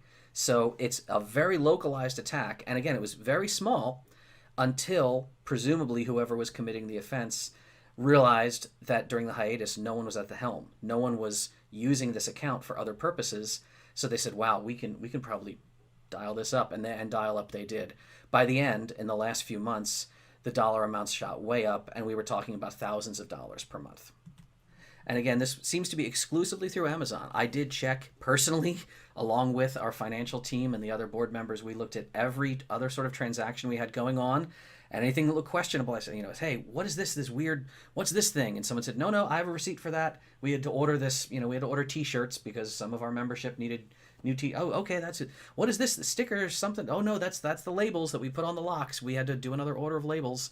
So imagine that for a week, going through every transaction. And it only was Amazon Marketplace. That was the exclusive point of compromise. No other merchant or vendor appears to be involved. So what did we do next? Well, naturally, we killed that card right away. We were working with Wells Fargo to report the fraud. That's the first thing that happened. We've reported it beyond there as well. In addition to reporting to Wells Fargo, we reported to IC3, the FBI, for whatever purposes that may serve. We shall see, but I put all the documentation in. And then we started reaching out to others in the community saying, what else should we be doing? We are very fortunate that I and others in the Tool leadership have good connections. I've been around a long time, so I mean, we reached out to EFF and their financial director spoke to us. We reached out to other nonprofits, and they said, yeah, no, this is what you're doing so far is exactly what we would do. This looks pretty consistent with best practices. You may want to look in future into a third-party audit that we sometimes conduct a regular audit once a year. Maybe Tool wants to do that. And we said, oh yeah, please give me the names of whoever you use. And that's for the future, sure. But some of you, when I say the word audit and oversight, you might be asking yourselves, wait a minute, why wouldn't this be just noticed in the course of normal bookkeeping, right? Like, isn't that something that a bookkeeper would catch with these expenses going on? Well, the pandemic also brought us another surprising message relating to finances. This one was just a few months back. And it was from our accountant. Our CPA told us that they would no longer be able to work with Tool because they had never met someone as unresponsive and unprofessional as our bookkeeper. Unbeknownst to many of us, during this time of hiatus, our bookkeeper went MIA. And in fact, we have essentially, again, not knowing it, been operating without a bookkeeper for almost a year. So no transactions were being reconciled. And again, I have to be very clear, there's no evidence, because this is the first thing that Wells Fargo asked us, there's no evidence at this time that our bookkeeper had anything to do with the fraud or was connected in any way to compromising this card. It wasn't his card, but it's still nonetheless an extreme disappointment. The bookkeeper was a member of the hacker community and came recommended, and to just vanish from us and ostensibly, allegedly has left the country without telling anyone, it's disheartening. At this point now, I have spent, I don't know how many hours on the phone with Wells Fargo. Again, just going line by line by line and identifying over 900 of these small fraud transactions. I have not spent any significant time, however, working with Amazon because, to the best of our understanding, there's no way to contact Amazon in a nature of this kind of fraud. If you, a customer of Amazon, notice a transaction on your account that you think is fraud, you can report that. I didn't pay for this order. I didn't order this. But if you notice Amazon was used to perpetuate fraud against you, there's no easy mechanism. We've tried, and you know I'm connected to the community, right? Like I've got contacts inside of Amazon in the security org, but no one seems to find a way to get the fraud division to work with us and to connect with us and to connect them to Wells Fargo for the investigation. And whether or not Amazon could have made a difference, where we stand now is that Wells Fargo has investigated and determined that 100% of these transactions to them look consistent with your normal banking practice. They denied everything. And no refunds, no help. We have escalated this internally. Our hopes aren't very high because we have now heard from, again, many of those other nonprofits and folk I mentioned. They've said, oh yeah, Wells Fargo has an abysmal reputation in the financial world for behaving this way and denying everyone at all times, oh, that's not really fraud. One thing that Wells Fargo did also try to say is that, well, according to the language of our agreements, you have to report fraud within 60 days. And much of this goes back further than that.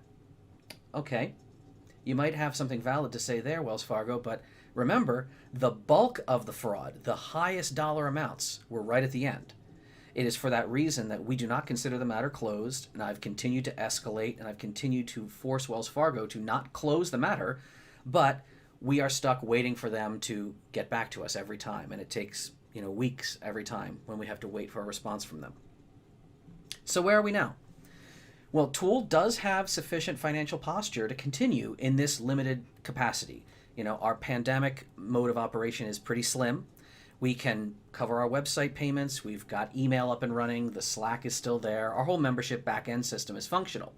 We're hoping to appear at conferences again in 2022. I mean, our ShmooCon hotel rooms are booked on people's personal credit cards this time. But at the moment, right now, we've taken a hit. Tool is a nonprofit that, again, we just invest everything right back into the community. I believe we've been told we're the only lock sport and lock picking related organization that does that. Pretty much everyone else you see out there doing anything with lock picks is for profit and a private company. So it's hard to sustain going forward without hurting. And that's why we're talking to you right now. If you're feeling generous, if you have any remaining funds at the end of this year, if you would like to make a tax-deductible charitable donation to a 501c3, Tool would love to hear from you. You know us, those of you who don't know us already, our website's out there, tool with 3os.us. Tool.us has our whole mission statement, all of our bylaws, and plenty of information about the educational outreach that we've been very proud to do and will continue to do long into the future. Also, on that same domain, tool.us, you can go to tool.us/donate if you want an easy turnkey way to offer something to us during this time. So that's where we are at this time. Tool's not going away. We are going to be able to weather this, but obviously your support could make a big difference as we do so. We are going to keep working with Wells Fargo. Maybe there's a hope we can recover a good chunk of those funds, especially the ones right at the end during those final fraud transactions that were large. We'll continue to be open with the public and receptive to you. If any of you are legal experts or financial fraud experts, our network of friends has been amazing to us so far, but if you have a voice that can benefit this conversation, please get in touch. This is going to be a matter that we'll continue addressing and continue talking about as it unfolds. And if by some miracle the funds get fully restored and you feel that your donation to us is no longer as necessary, get in touch. We're happy to send it back your way if that's what happens. So yeah, as a public entity and a nonprofit, this was going to be openly reported. We have a membership report that's coming out with the health of the org. This was going to be in there. But right now, at the close of 2021, we wanted to give you a chance. If you felt that Tool has been good to you in the past, and you have some extra budget, or you have some, holiday money you got in your stockings or under some kind of package wrapping this year, and you want to just direct it back our way, we would be grateful. But mostly, we just wanted to let you know what's been going on. It's our obligation to be open and honest, and we'll continue to be so in future, and continue to serve you and your needs in future. So, see you at the next conference. Keep you updated on this, and above all, have a happy new year and stay safe out there.